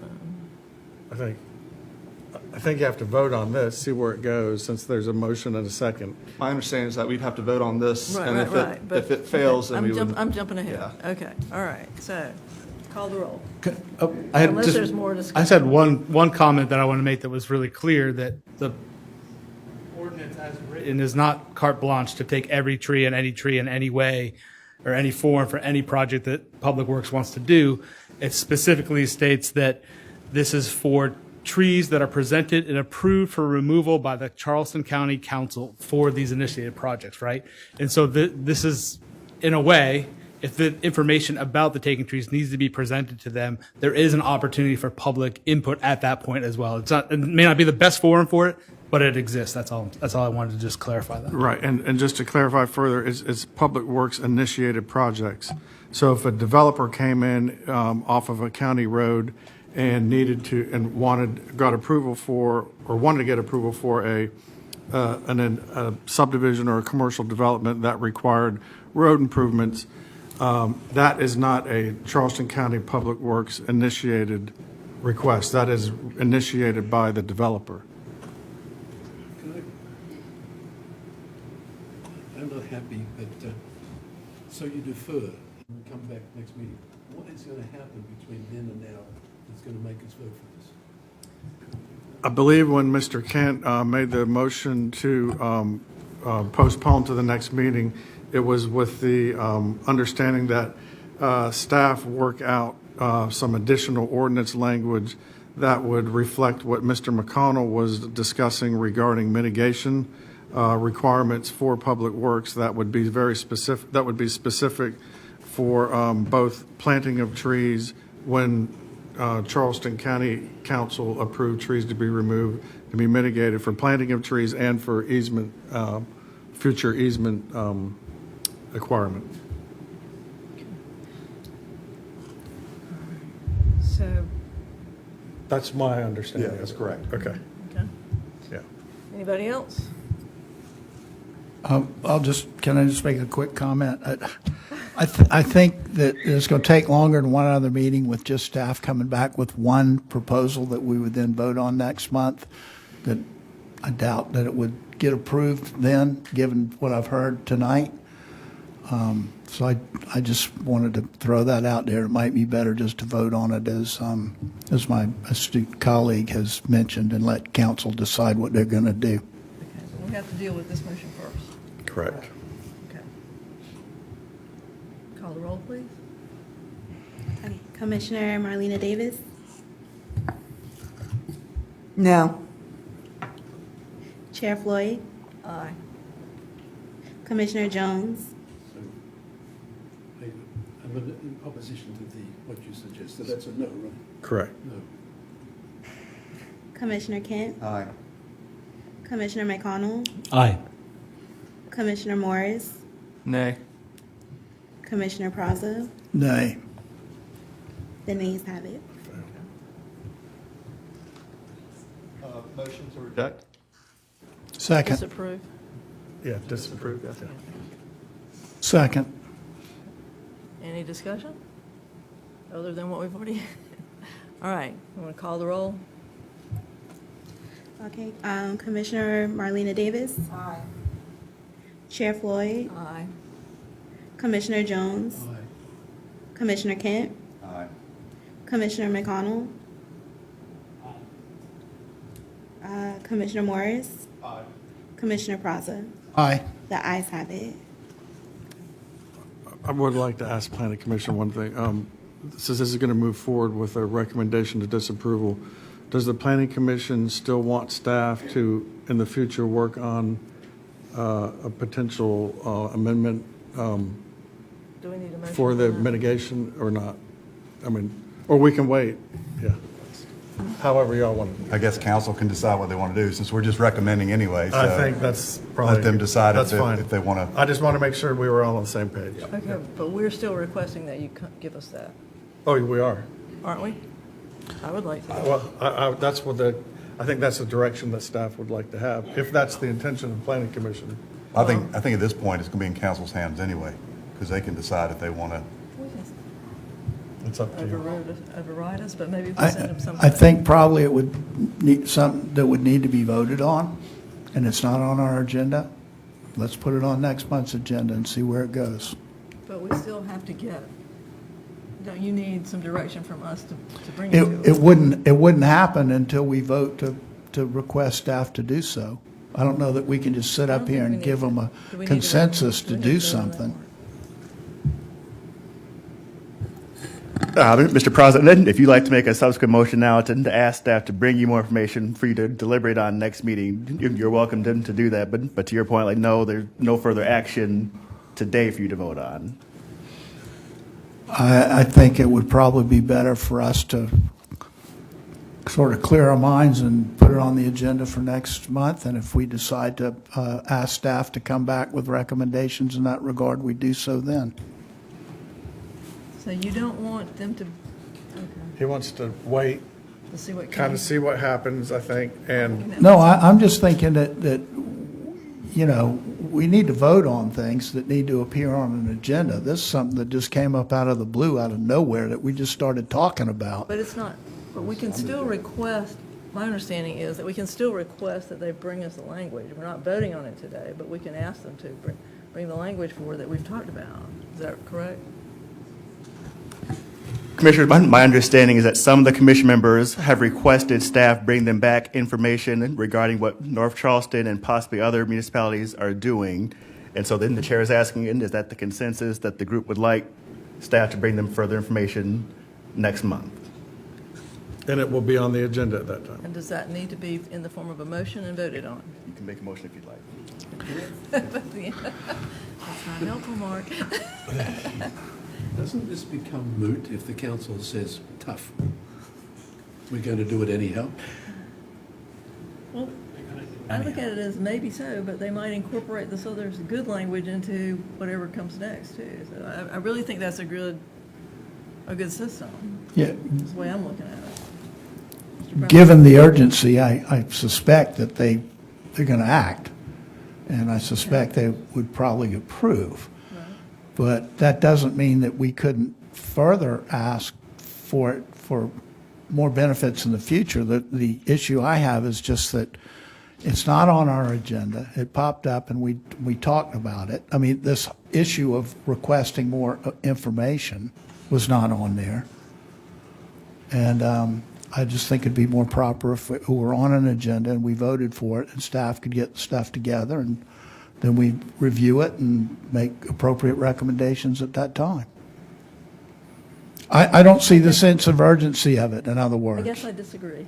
Okay. I would like to have some language in front of us for the next agenda. Are you making a motion? Sure. Well, can I? Want me to make? I'm happy to make it. You want me to make it? Okay. I make a motion. The staff bring us back some recommendations on some language that may find an alternate Second. approach to this conundrum we're in. Okay. Discussion? Questions? Okay. Please call the roll. Commissioner Marlena Davis, Aye. Chair Floyd, Aye. Commissioner Jones, Aye. Commissioner Kent, Aye. Commissioner McConnell, Aye. Commissioner Morris, Aye. Commissioner Praza. Aye. The ayes have it. The next item to be voted upon are the amendments to Article 3.10, zoning variances, Article 9.2, tree protection and preservation, and Section 11.6.1, trees removed without permits. And this amendment is to prohibit variance requests from tree removal violation fines and fees and revise the tree removal and clearing and grubbing mitigation requirements. I moved as presented. Second. Any discussion on the? Yes, with him first. Has staff vetted these rates? I saw some language in the actual ordinance is something on the order of 40 tree inches per acre, which leaves out about an $8,000 fine per acre, which is extremely inexpensive. And if I was a developer, I'm going for it. Right? And so I think that like the way, like that's great, right? It's like we're establishing a rate, which is good, but I'm not convinced that this rate is adequate or that has enough teeth in it to prevent people from unauthorized clearing and grubbing of land.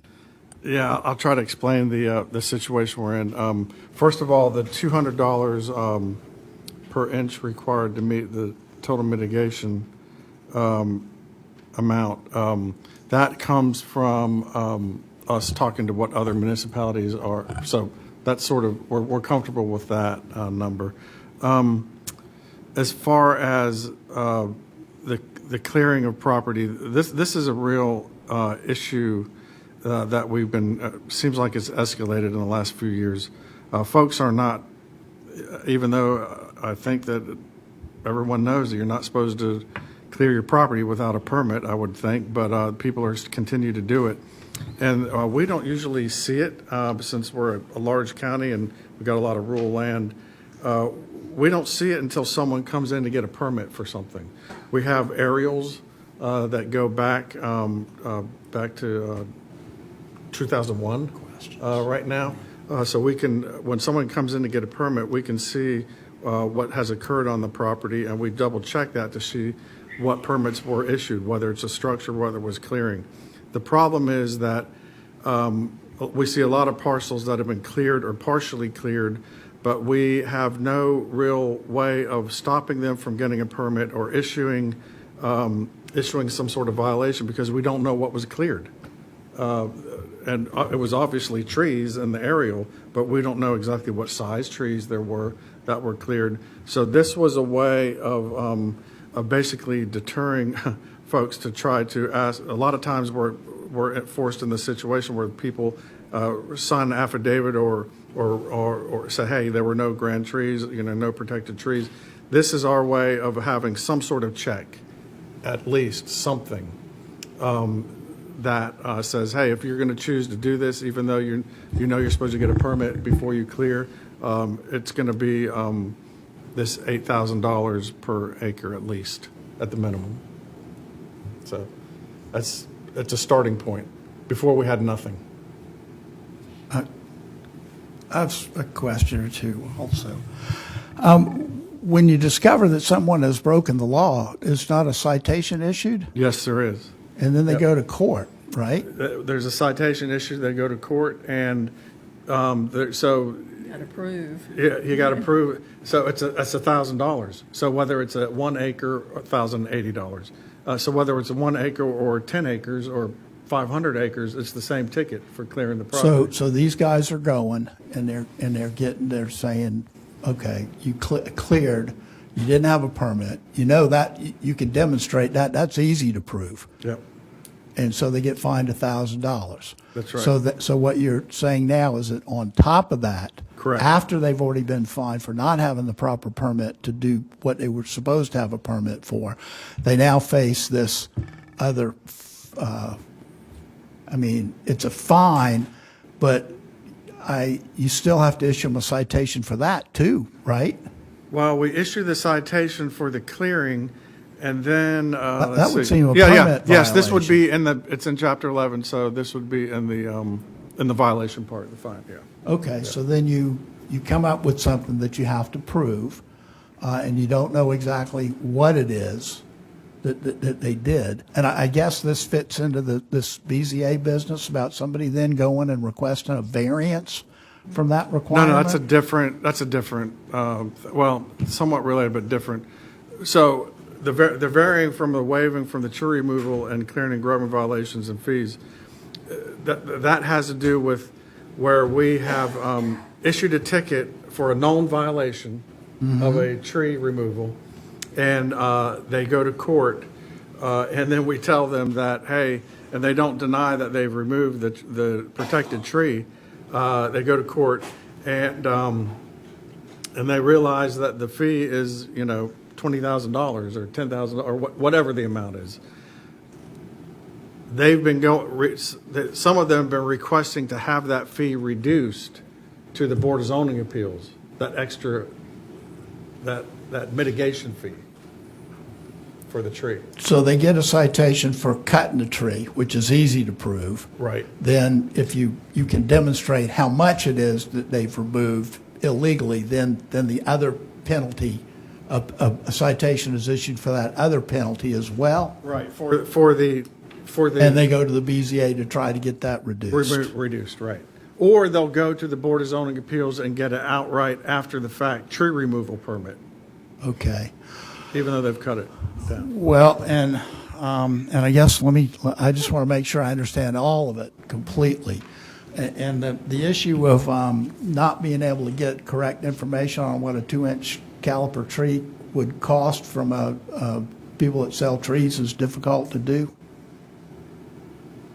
You couldn't call up Joe's nursery and say how much it costs for a 2-inch caliper oak tree. And so before, what we've been doing is sort of treating the mitigation as you provide us 3 estimates from nurseries for the value of a 2.5-inch caliper tree planted, and we'll usually go with the middle one. Verified companies that have that. What we've been finding is that they've been varying by so much. People will shop around and get get 3 real low ones, and it's like it doesn't look realistic. After calling around to some of the other municipalities and jurisdictions that do it, this $200 per inch was the one that seemed to be more along the lines. That's what Mount Pleasant does. Okay. And I guess the other aspect of it too is, again, the BZA, they should be doing their job. I think all of us have sort of agree upon that. And to grant a variance from a fine is I mean, that, I don't see in any way, shape, or form how that could meet the proper requirements as specified by the state for granting a variance, number one. I mean, their decision on that could be appealed, seemingly be appealed very easily, and you'd win. But anyways, and the other question is, can the town legally prohibit someone from seeking relief from the BZA from the strict application of a zoning standard? If the answer is yes, I mean, seemingly you can do it for anything and everything. And just say, okay, BZA, we don't need you anymore. Can't get a variance from the BZA for this, that. Well, we have whatever. several provisions, not just this, there are several provisions in our zoning ordinance where there's not an opportunity to go to the Board of Zoning Appeals to ask for relief. And that's okay to do that? I've been doing it for a while. Nobody's challenged it yet, in other words. No, it's in our ordinance. I mean, it's. No, but yeah. nobody's challenged it, in other words. I'm just asking questions because I'm curious. I just wanted to know. Yep. Okay. So where are we? Are we ready to vote on the? Yeah. He had a issue of the 40. So the 40 inches is not my challenge. 40 inches would be 4 10-inch trees, which are this, right? Like that's what I have in my backyard, right? I mean, you can plant over 400 seedlings on an acre of land, spaced at 10 feet apart. You can put almost 200 at 15 feet apart in a forest, right? Those trees that's 200 trees that can grow up to be more than 2 inches each, right? So there's a significant amount of tree inches in an acre if you're clearing a forest. Now I understand if you're taking on a tree, there's a certain mitigation, but if you're clearing forest, I think the penalties should be higher. I mean, either I would suggest that the inches need to go up, or we added 0 to the fine, or something on that idea to add an order of magnitude to the severity of this. And I would like. Can I make a motion to do that? Can I make a motion to change? Yes, then there is a motion on the floor, and you can make a motion to amend, and if someone is willing to second your amendment, then that will become the main motion. So I make a motion to amend the language of 40 inches per acre to 400 inches per acre on the grounds that you can plant 400 saplings on an acre of land spaced at 10 inches apart. That's what you have in, say, for instance, Midwest-Waco land, for instance, right? That's what's planted out there. Hold on, I want to make sure that we're on. Any of our tree mitigation does not contemplate the planting of saplings to correct that violation. We have a minimum of 2.5 inches of caliper of tree. So Right. that $200 goes to per inch of a 2.5 inch caliper tree. I think it's the 4,000 that he's got a The problem with. okay. There's in the actual ordinance itself, right, under violations. There's a 200 per. Real quick. It's 200 per inch, and then for the acre, it's like $44,000 or something. I think it was 8. 8,000. It's 8,000 total. That's based upon That's 40 just- inches yeah. Right. of trees on an acre of land. And you could have literally 1,000 inches of tree on an acre of land. I don't disagree if they're all large trees, and this goes back to the quandary that we're in when we see these violations. We don't know what's there. It could be a bunch of 1-inch trees. Sure. And in the aerial, you can't tell the difference with the canopy if it's taken a certain time, or it could be 1,000 36-inch trees. We don't know the difference. So yeah, hey, I think it needs. I more know teeth. it's somewhat arbitrary, the number. We're just trying to start somewhere. But if Planning Commission wants to change that to something different, that's up to them. Got a figure in mind? Yeah. Now, okay. If there's 400, if the 400 seems egregious and 40 seems too little, like let's say, we'll say with $200 at 200 inches per acre, that gives us what was that? 40 grand per acre. That's fine. I mean, it's a penalty for breaking the law. Yeah. Right? This is not like the people are breaking the law and we can give them a $192 fine is ridiculous, right? Like, why wouldn't I continue to keep doing that? So I just need you to be with me when I tell someone to write me a check for $40,000. well, they're going to come. You know, they're going to come back and talk to the council member, and they're going to talk to you And about that's it and per acre, right? figure it out. Yeah. That's 40,000 per acre. So. Yeah, right. Well, if you clear 10 acres, like you probably should have thought about that, getting permits before you did it. Yeah. It should be it should deter people from doing it in the future, and if it happens a few times, people will take notice. Warwick? I don't know. I am not going to vote on this. I'm out of my depth. For me to vote that such a large penalty, I couldn't do it. Not that I'm opposed to it, I just don't have a perspective. So for me, I'd rather defer this and let staff come back with some examples, what you do in North Charleston, what Mount Pleasant does, so we have some sort of perspective. But yikes, to bung it up that amount, wow. I don't know, it may be justified, but I'm out of my depth. We can bring, this is not, we can bring this back to Planning Commission if that's what you choose to do. We can look at this some more. But you've already checked out other places, right? Yeah, with that $200. I think it's the 40, it's the 40 inches. It's the 40. I mean, I have a 40-inch oak tree in my backyard, right? And I have another 30-inch oak tree in my You better backyard. not and I have come down, or we'll come. right? I mean, so I mean, it's just it's right. I mean, it's disproportionate to the violation, and we need to make it proportionate, or worse, really. I mean, and there has to be teeth in this. Okay. David. So this is, David's good. I'm sorry, go ahead. this is only if we can't tell what it is, right? If we know what it is. Yes. Oh, yeah, So correct, obviously, correct. then it becomes a different. That's right. This is. And and we can't tell what kind This of is trees under are out there. this is under previously. So are you cleared. withdrawing your amendment to the motion? I'll withdraw the amendment for 400 inches per acre, right? And what I need, I guess I need from or maybe legal has to weigh in on this. So you but- want to change that to amend it to a motion to postpone? Yes, I was going to amend the motion to postpone and ask staff to get back what the average tree inches per acre is in southern coastal Carolina forests. So Planning Commission members, procedurally, then the current motion on the floor, I believe, is a motion to approve with the amendment that it was 400 per acre. If Mr. McConnell would like to remove his amendment, we would fall back to the original just motion to approve as currently presented by staff. I thought he was changing his amendment to a motion to postpone. No? No, then the motion to postpone would be different from the motion to amend. So then the main motion was a motion to approve. He wanted to amend that motion to approve. So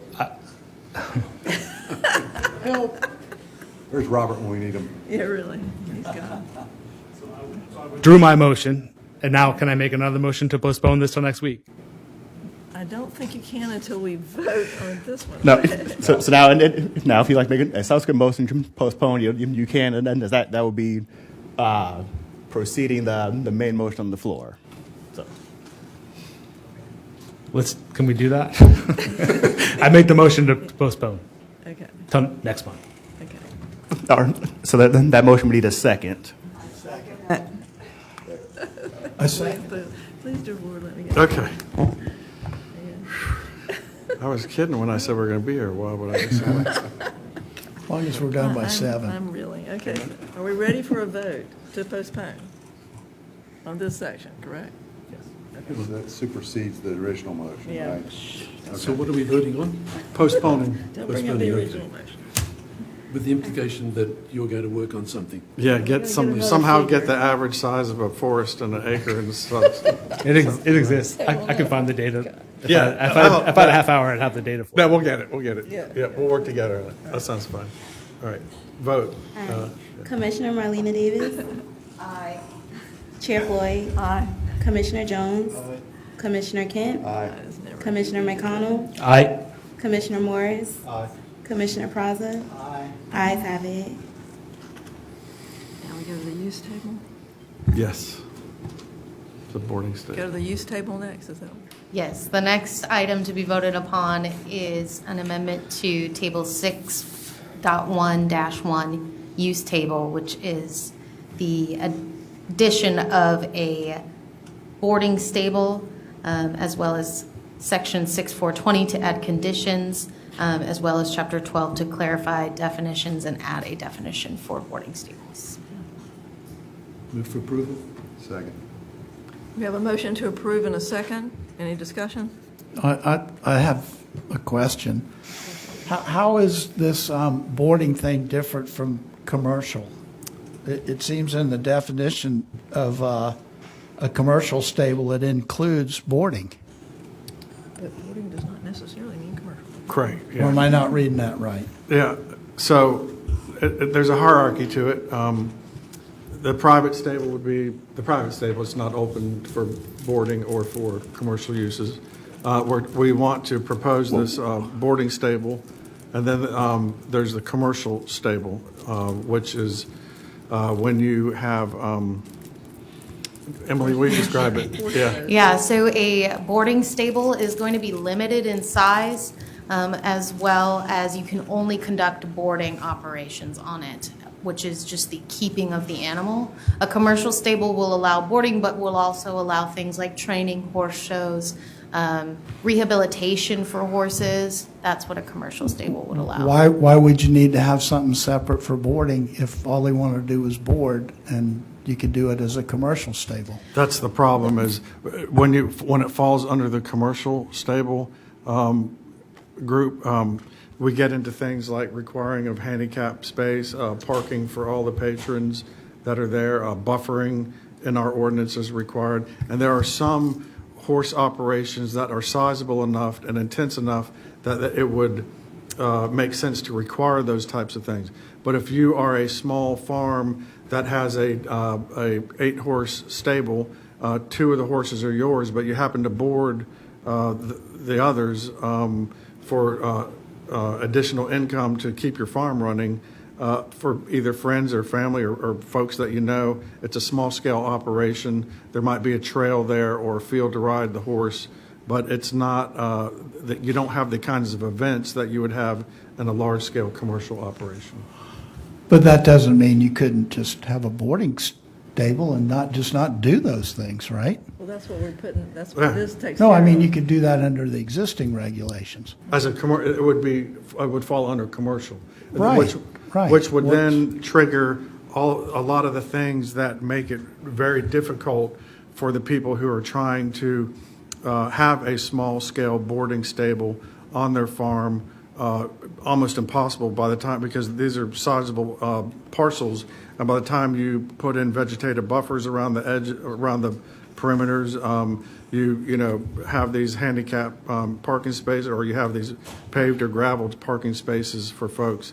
It starts becoming not feasible for folks to have a small scale boarding facility, which is, and this is something that's been reoccurring over the years where people have requested this.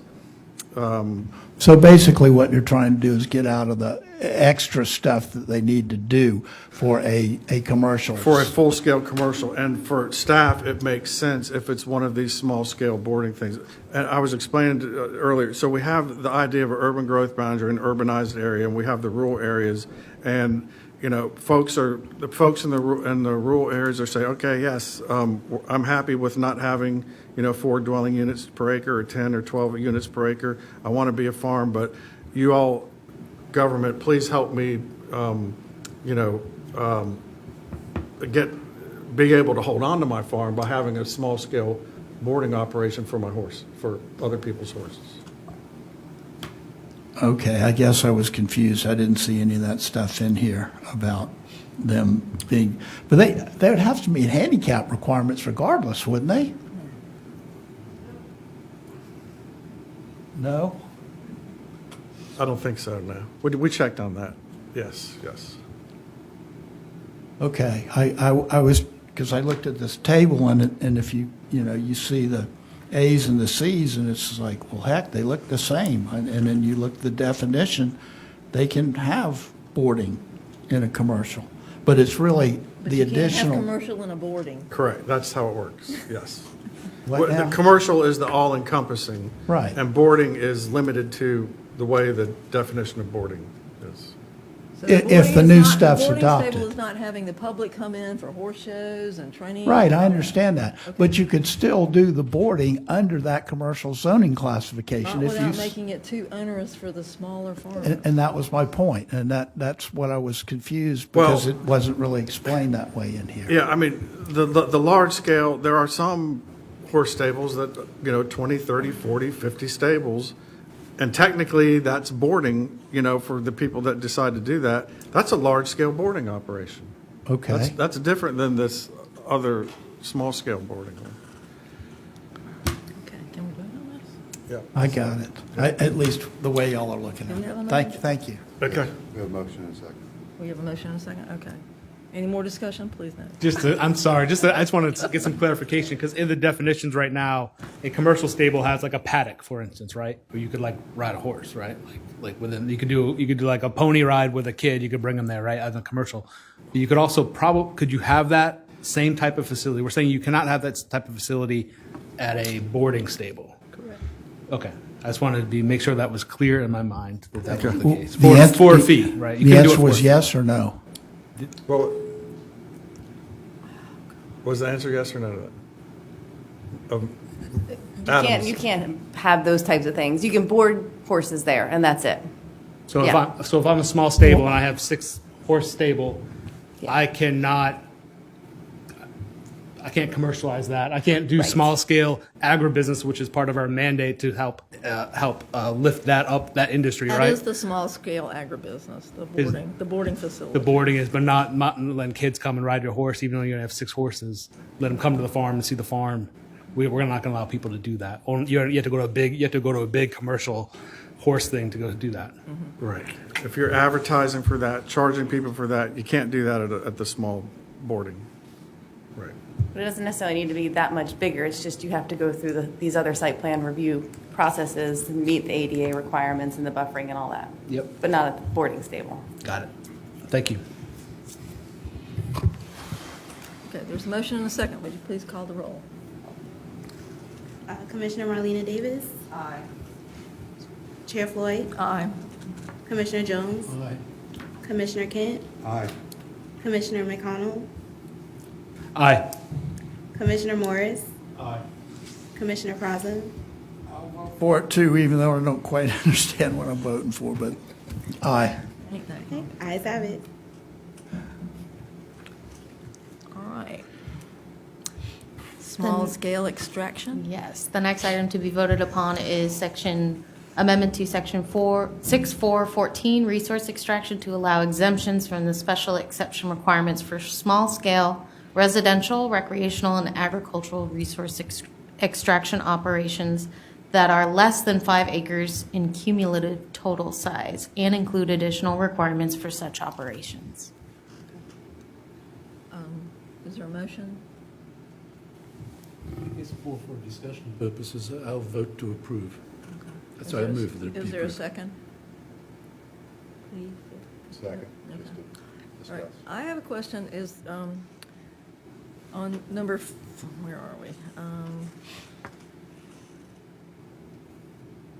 All right, down at in section D, down at the bottom, it says, "A sign listing the name and phone number of a local contact for the resource extraction use shall be posted at the Hall Road entrance."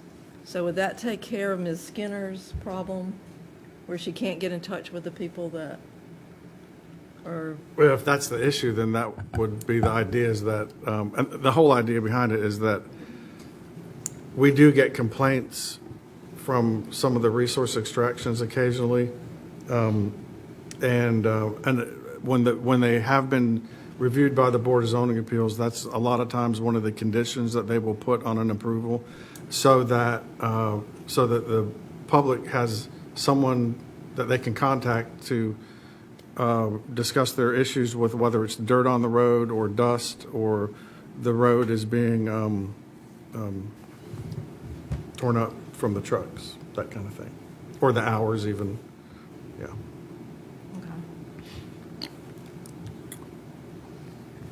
I have a question. Joel, Mr. Evans, are they required to get a mining permit from the state, just like the larger ones? Yes.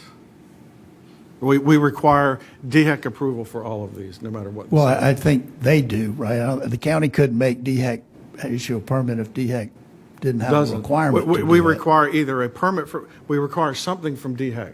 So, Well, I guess my question is, does DHEC require a mining permit for these small-scale mines? I think they do. Yes. Do we Pretty know sure that they- definitively, yes or no? I think they do. I think they have certain exemptions. I don't know exactly what their exemptions are, though. But we require that coordinate. So what we'll do is, when it goes through the site plan review process, we will tell this person, hey, get DHEC approval for this. Whether it's an email from DHEC that says, hey, we've reviewed your application, it's so small and blah, blah, blah, then there's not a permit to issue, or yes, here's a limited permit. I do know that over 5 acres, there's a certain specific permit that they will issue that comes with a lot of requirements with it, yeah. So we don't know whether DHEC requires a permit, their standard mining permit for something of this size. Public Works might know this better, actually. Mining permits are required for under 5 acres. They are required by DHEC. I'm looking at it right now. Okay, good. General mine operating permits are limited to areas less than 5 acres. Thank you, Google. And the removal of only clay, sand, topsoil, no processing of material on site. Okay, that absolutely answers my question. Thank you very much.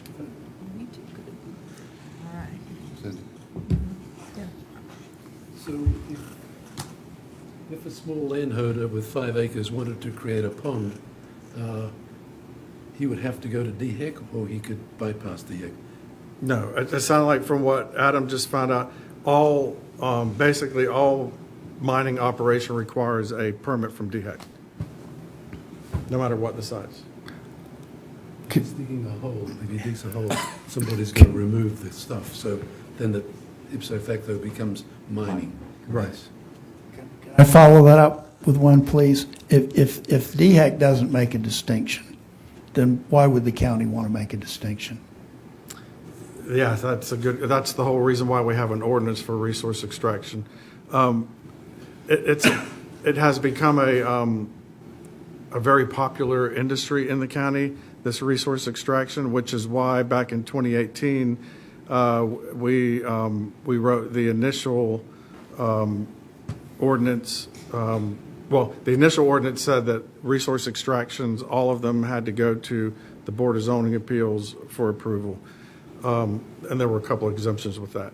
In 2018, because we were getting so many complaints of the number of them in the rural areas, we drafted an ordinance that put a radius, a 2.5-mile radius between them, because we were getting large operations happening across the street from each other in the rural areas, and sometimes 3 or 4 of them.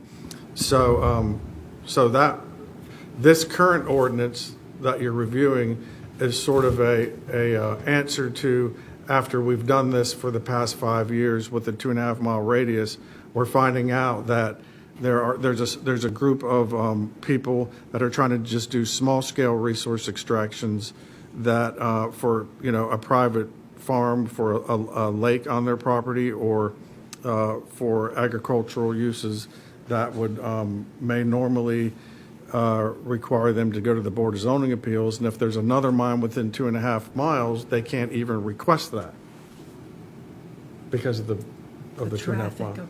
Mostly the trucks, because they're going like one after the other usually.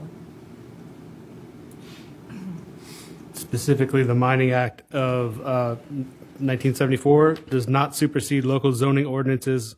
Consequently, mining operations will need to conform to local zoning and land use ordinances. So that authorizes us to make these distinctions. Yeah. And if you look at DHEC's permits, it always says that this does not, just exactly what you just said. It's on their permit, that you must obtain local approval. Yeah. Ready for a vote? Call the roll, please. Commissioner Marlena Davis. Aye. Chair Floyd. Aye. Commissioner Jones. Aye. Commissioner Kent. Aye. Commissioner McConnell. Aye. Commissioner Morris. Aye. Commissioner Praza. Nay. Ayes have it. Is that it? Next item to be voted upon is Article 9.3, off-street parking and loading, regarding bicycle parking requirements. Amendments related to electrical vehicle parking have been deferred to a future meeting. Motion to approve? Is there a second? Second. Discussion? Adam? Just a quick question. If, it sounds like if you have a building, say a commercial space, 2,000 square feet, I need to put 5 bicycle spots somewhere on that property?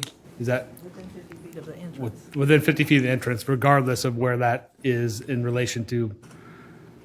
I'm just trying to think of, if you were to require that, you can't do it in downtown Charleston and the county doesn't have property down there, but you really couldn't do it.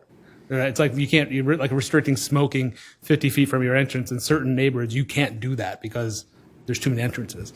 So I'm just curious, like Avondale, for instance, right? What would you do in Avondale in that case?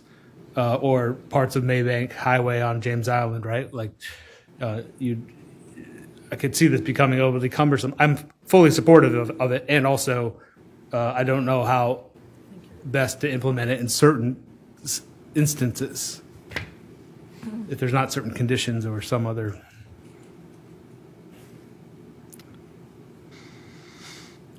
Yeah, so was there a specific question? The question is, I guess the question is, oh yeah, what was the question? if I have a 2,000 square foot commercial space, I need 5 bike spaces within 50 feet, regardless of where I'm at.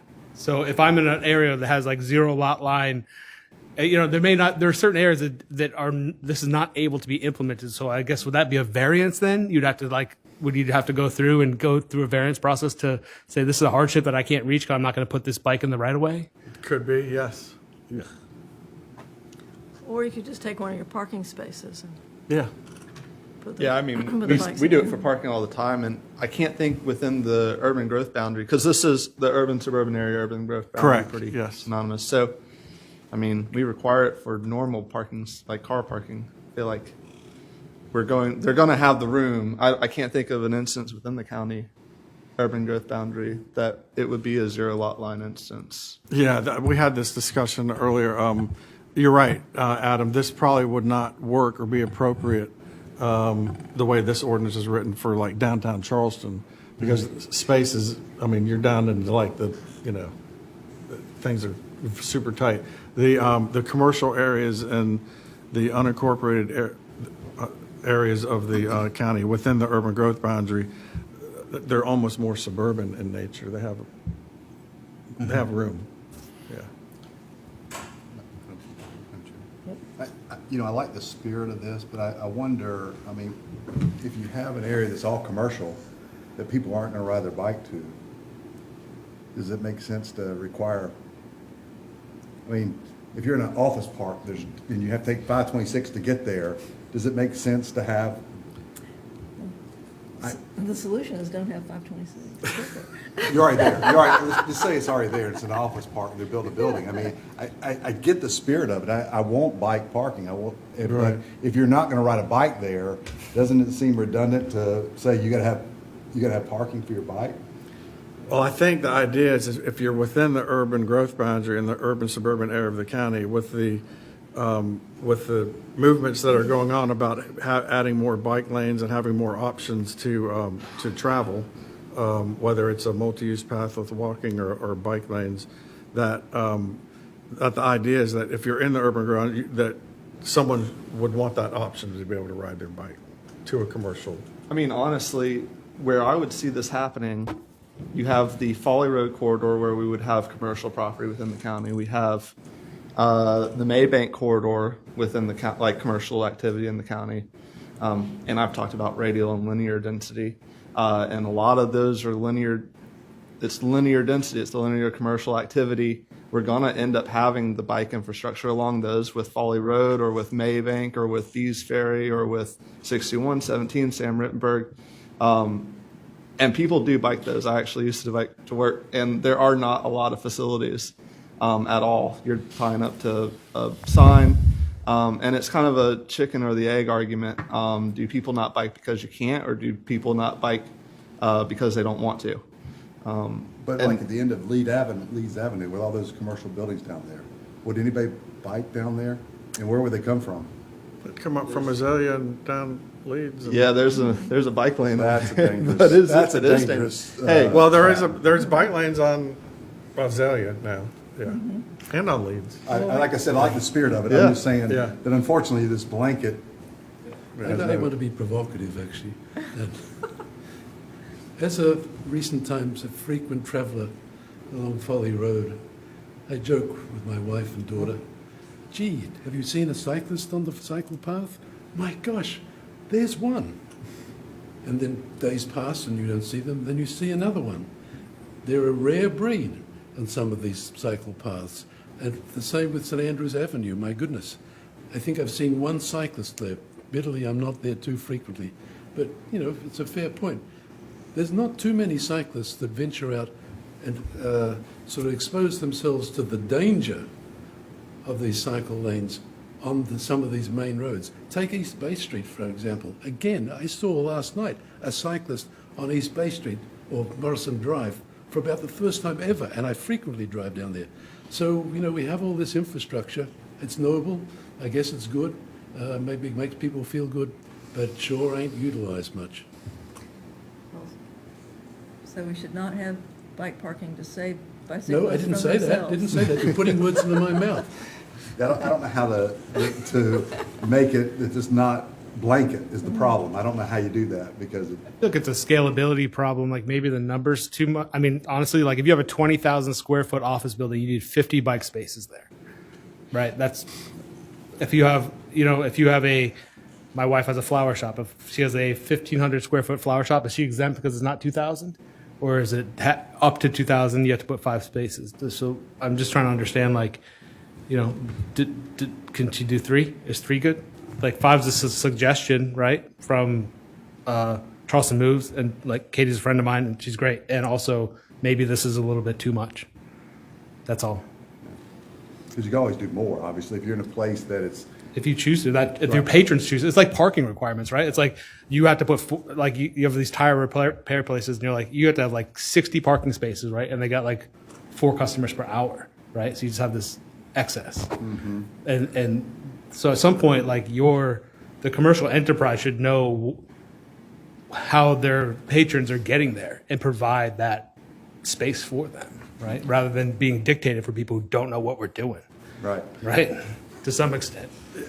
Yeah, for us, I think, just from the planning and zoning perspective, we're just interested in starting somewhere. So if the planning commission, for them to be comfortable with adopting or making a recommendation on this to reduce that number, that's fine with me. Where'd you get the number?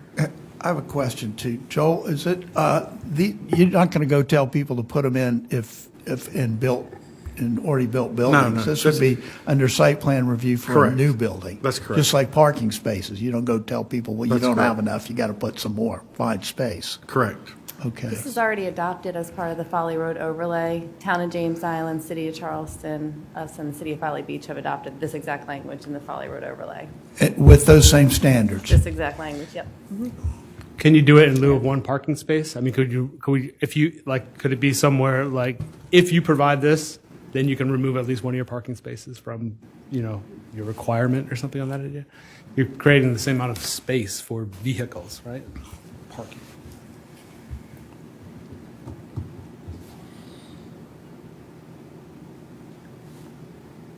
He was asking if you could do away with a car parking Oh, spot. yeah. I mean, is that that's an option, or is that something we've considered, or is that in the overlay? That's not the way. I think, as Andrew said, it's written in the Folly Road overlay word for word, just like this. So Got it. that's fine. That's the Folly Road one. If the Planning Commission wants to tweak that a little bit for countywide, for the rest of the county in the urban growth boundary, we're okay with that too. I just don't know I don't know a good solution, this blanket. I mean, Folly Road's a little different. There's neighborhoods that back up to Folly Road. I get that, but when you're in a commercialized area that really safely, you have to take a car there, does it make sense to put all these bike racks? Is there a standard, Adam? You looking that up? I'm just, can't move that quick, I'm trying. Actually, the way this is written right now, if we actually look at the ordinance, it says 1 bicycle parking for every 10 off-street required parking spaces. That's how that's written. This 5 number is actually not in the ordinance itself. So, But actually, the ordinance itself that's provided doesn't have 5. Yeah, I mean, the description of, and that's where I got hung up, because I wasn't reading the ordinance, but. You're right, it's not written that way, but I guess, yeah. We'll correct that in the description. So it's 1 per 10 parking spaces. Mhm. And if you have 12 parking spaces, then it's 2. Mhm. As it's written, I'm good. Just the other side, I got confused. Gotcha, yeah. Yeah, we'll fix that. Are you saying it's already there, Adam? Saying that the way it reads is in a urban suburban area, 1 bicycle parking space shall be required for every 10 off-street required parking spaces. So whatever the use is will determine how many bicycle parking spaces you need. Not square footage. Essentially, right? And so then it is proportional that way. We're basically doing a 1 to 10 sort of bike to car ratio, which seems probably better than what I was thinking before. So as written here, I would support it, but I don't think we have I think we're gonna have a motion. Motion and a second. We have a motion and a second, that's why we're in discussion. Yeah.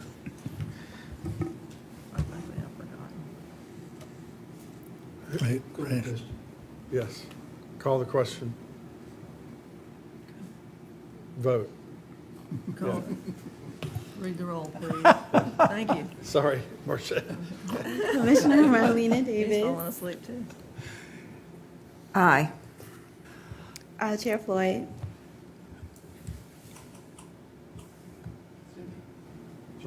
Let's see. Me? Yes. Okay, aye. I didn't hear one. Commissioner Jones. Aye. Commissioner Kent. Nay. Commissioner McConnell. Commissioner Morris. Aye. Commissioner Praza. Aye. Ayes have it.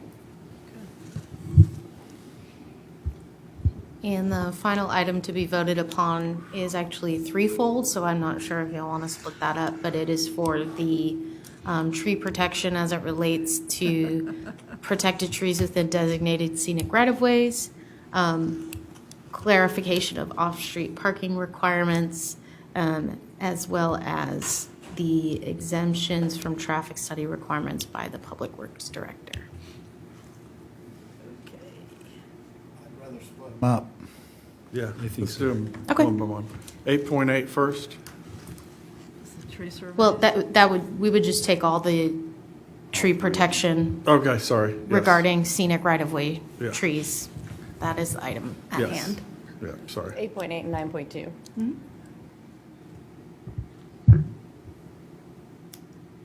I have a question, if nobody's ready to make a motion, or do I have to wait till the motion's made?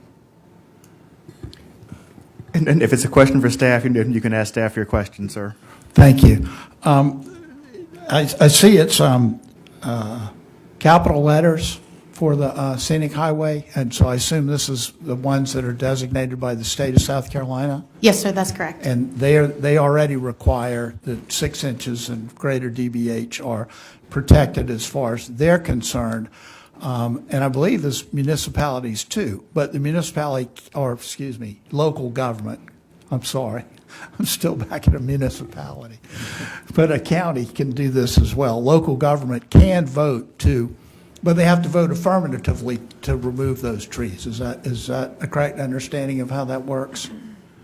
Okay, I just wanted to make sure that's what we were talking about. And it's already written in our ordinance, it's just buried way down in a footnote in a table. So all we're trying to do is move it to where it's more evident, because we've had a lot of people miss it when they're Okay. reading the ordinance and not know that they had to do it until the last minute, and it's caused problems.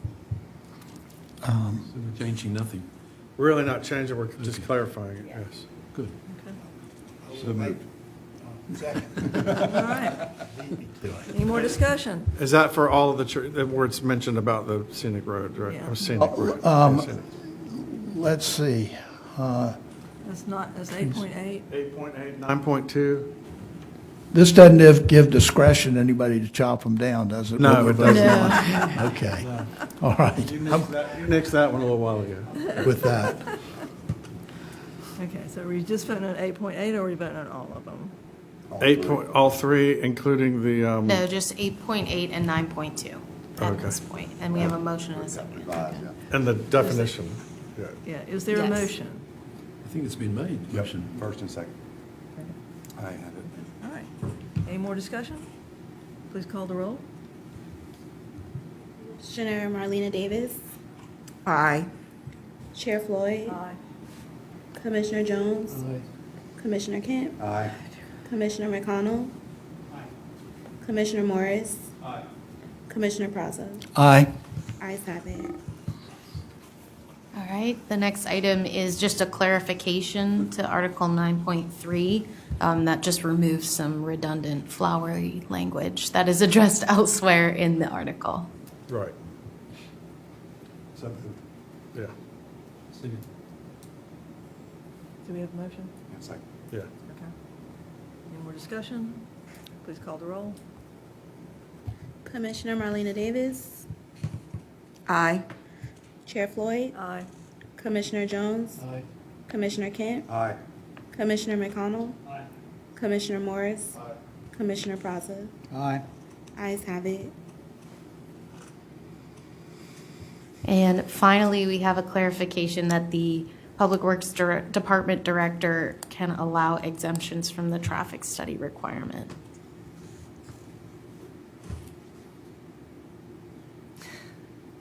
Motion for disapproval. Is there a second? I'll second that. Any discussion? Well, I would like Joel's, what would, Explanation. what would be your reason for? Yeah, I mean, this was not drafted because of anything that was going on with associated with the road improvement projects that Public Works is doing, period. This actually has to do with site plan review, with developments that are going through site plan review, and and just trying to look at every situation that could occur with the requirement of doing a traffic impact study.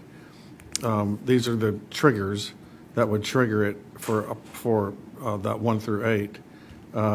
Then we wanted the ability for the planning and zoning director to say at their discretion, say, hey, I know you may not be one of these 8, but we feel more comfortable with maybe looking at a traffic impact study. However, the traffic impact study world kind of belongs in the engineering world.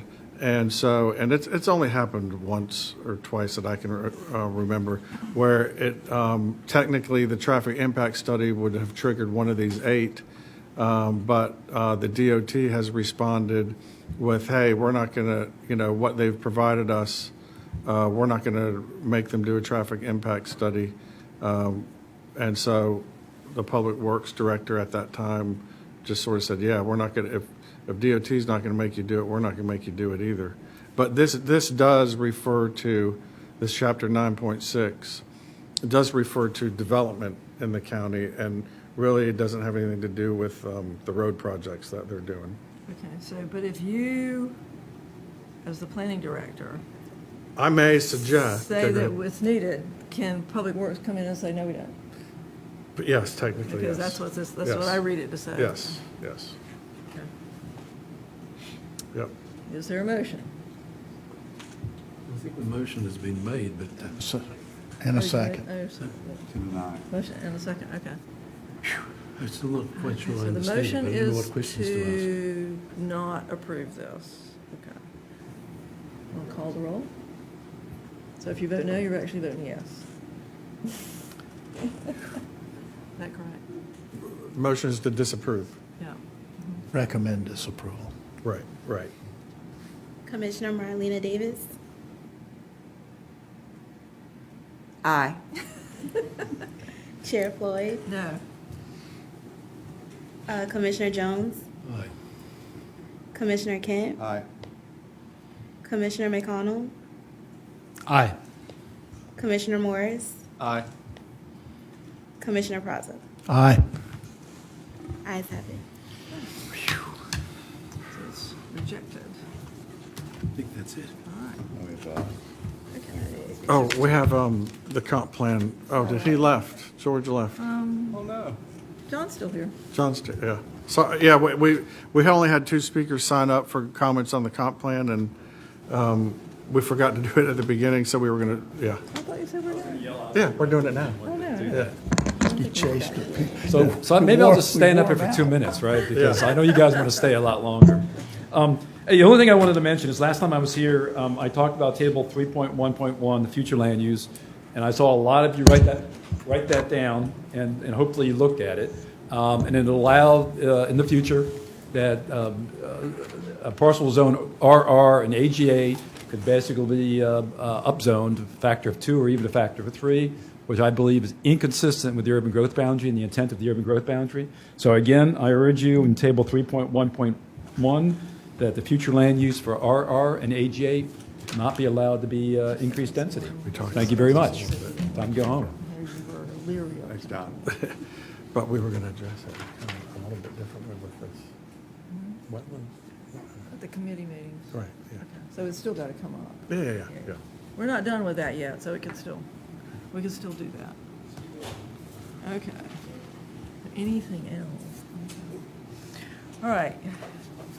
County Council will hear this at their public hearing on November 14th, 2023 at 6:30 p.m. in council chambers, and again at their November 30th, 2023 Planning and Public Works Committee meeting at 5 p.m. Then it would undergo 3 readings for approval at council's discretion. So there's no further business. Planning Commission stands adjourned. Thank you, Jesus. Our next meeting will be on Monday, November 13th at 2 p.m. in council chambers. I don't have the stamina to do this anymore.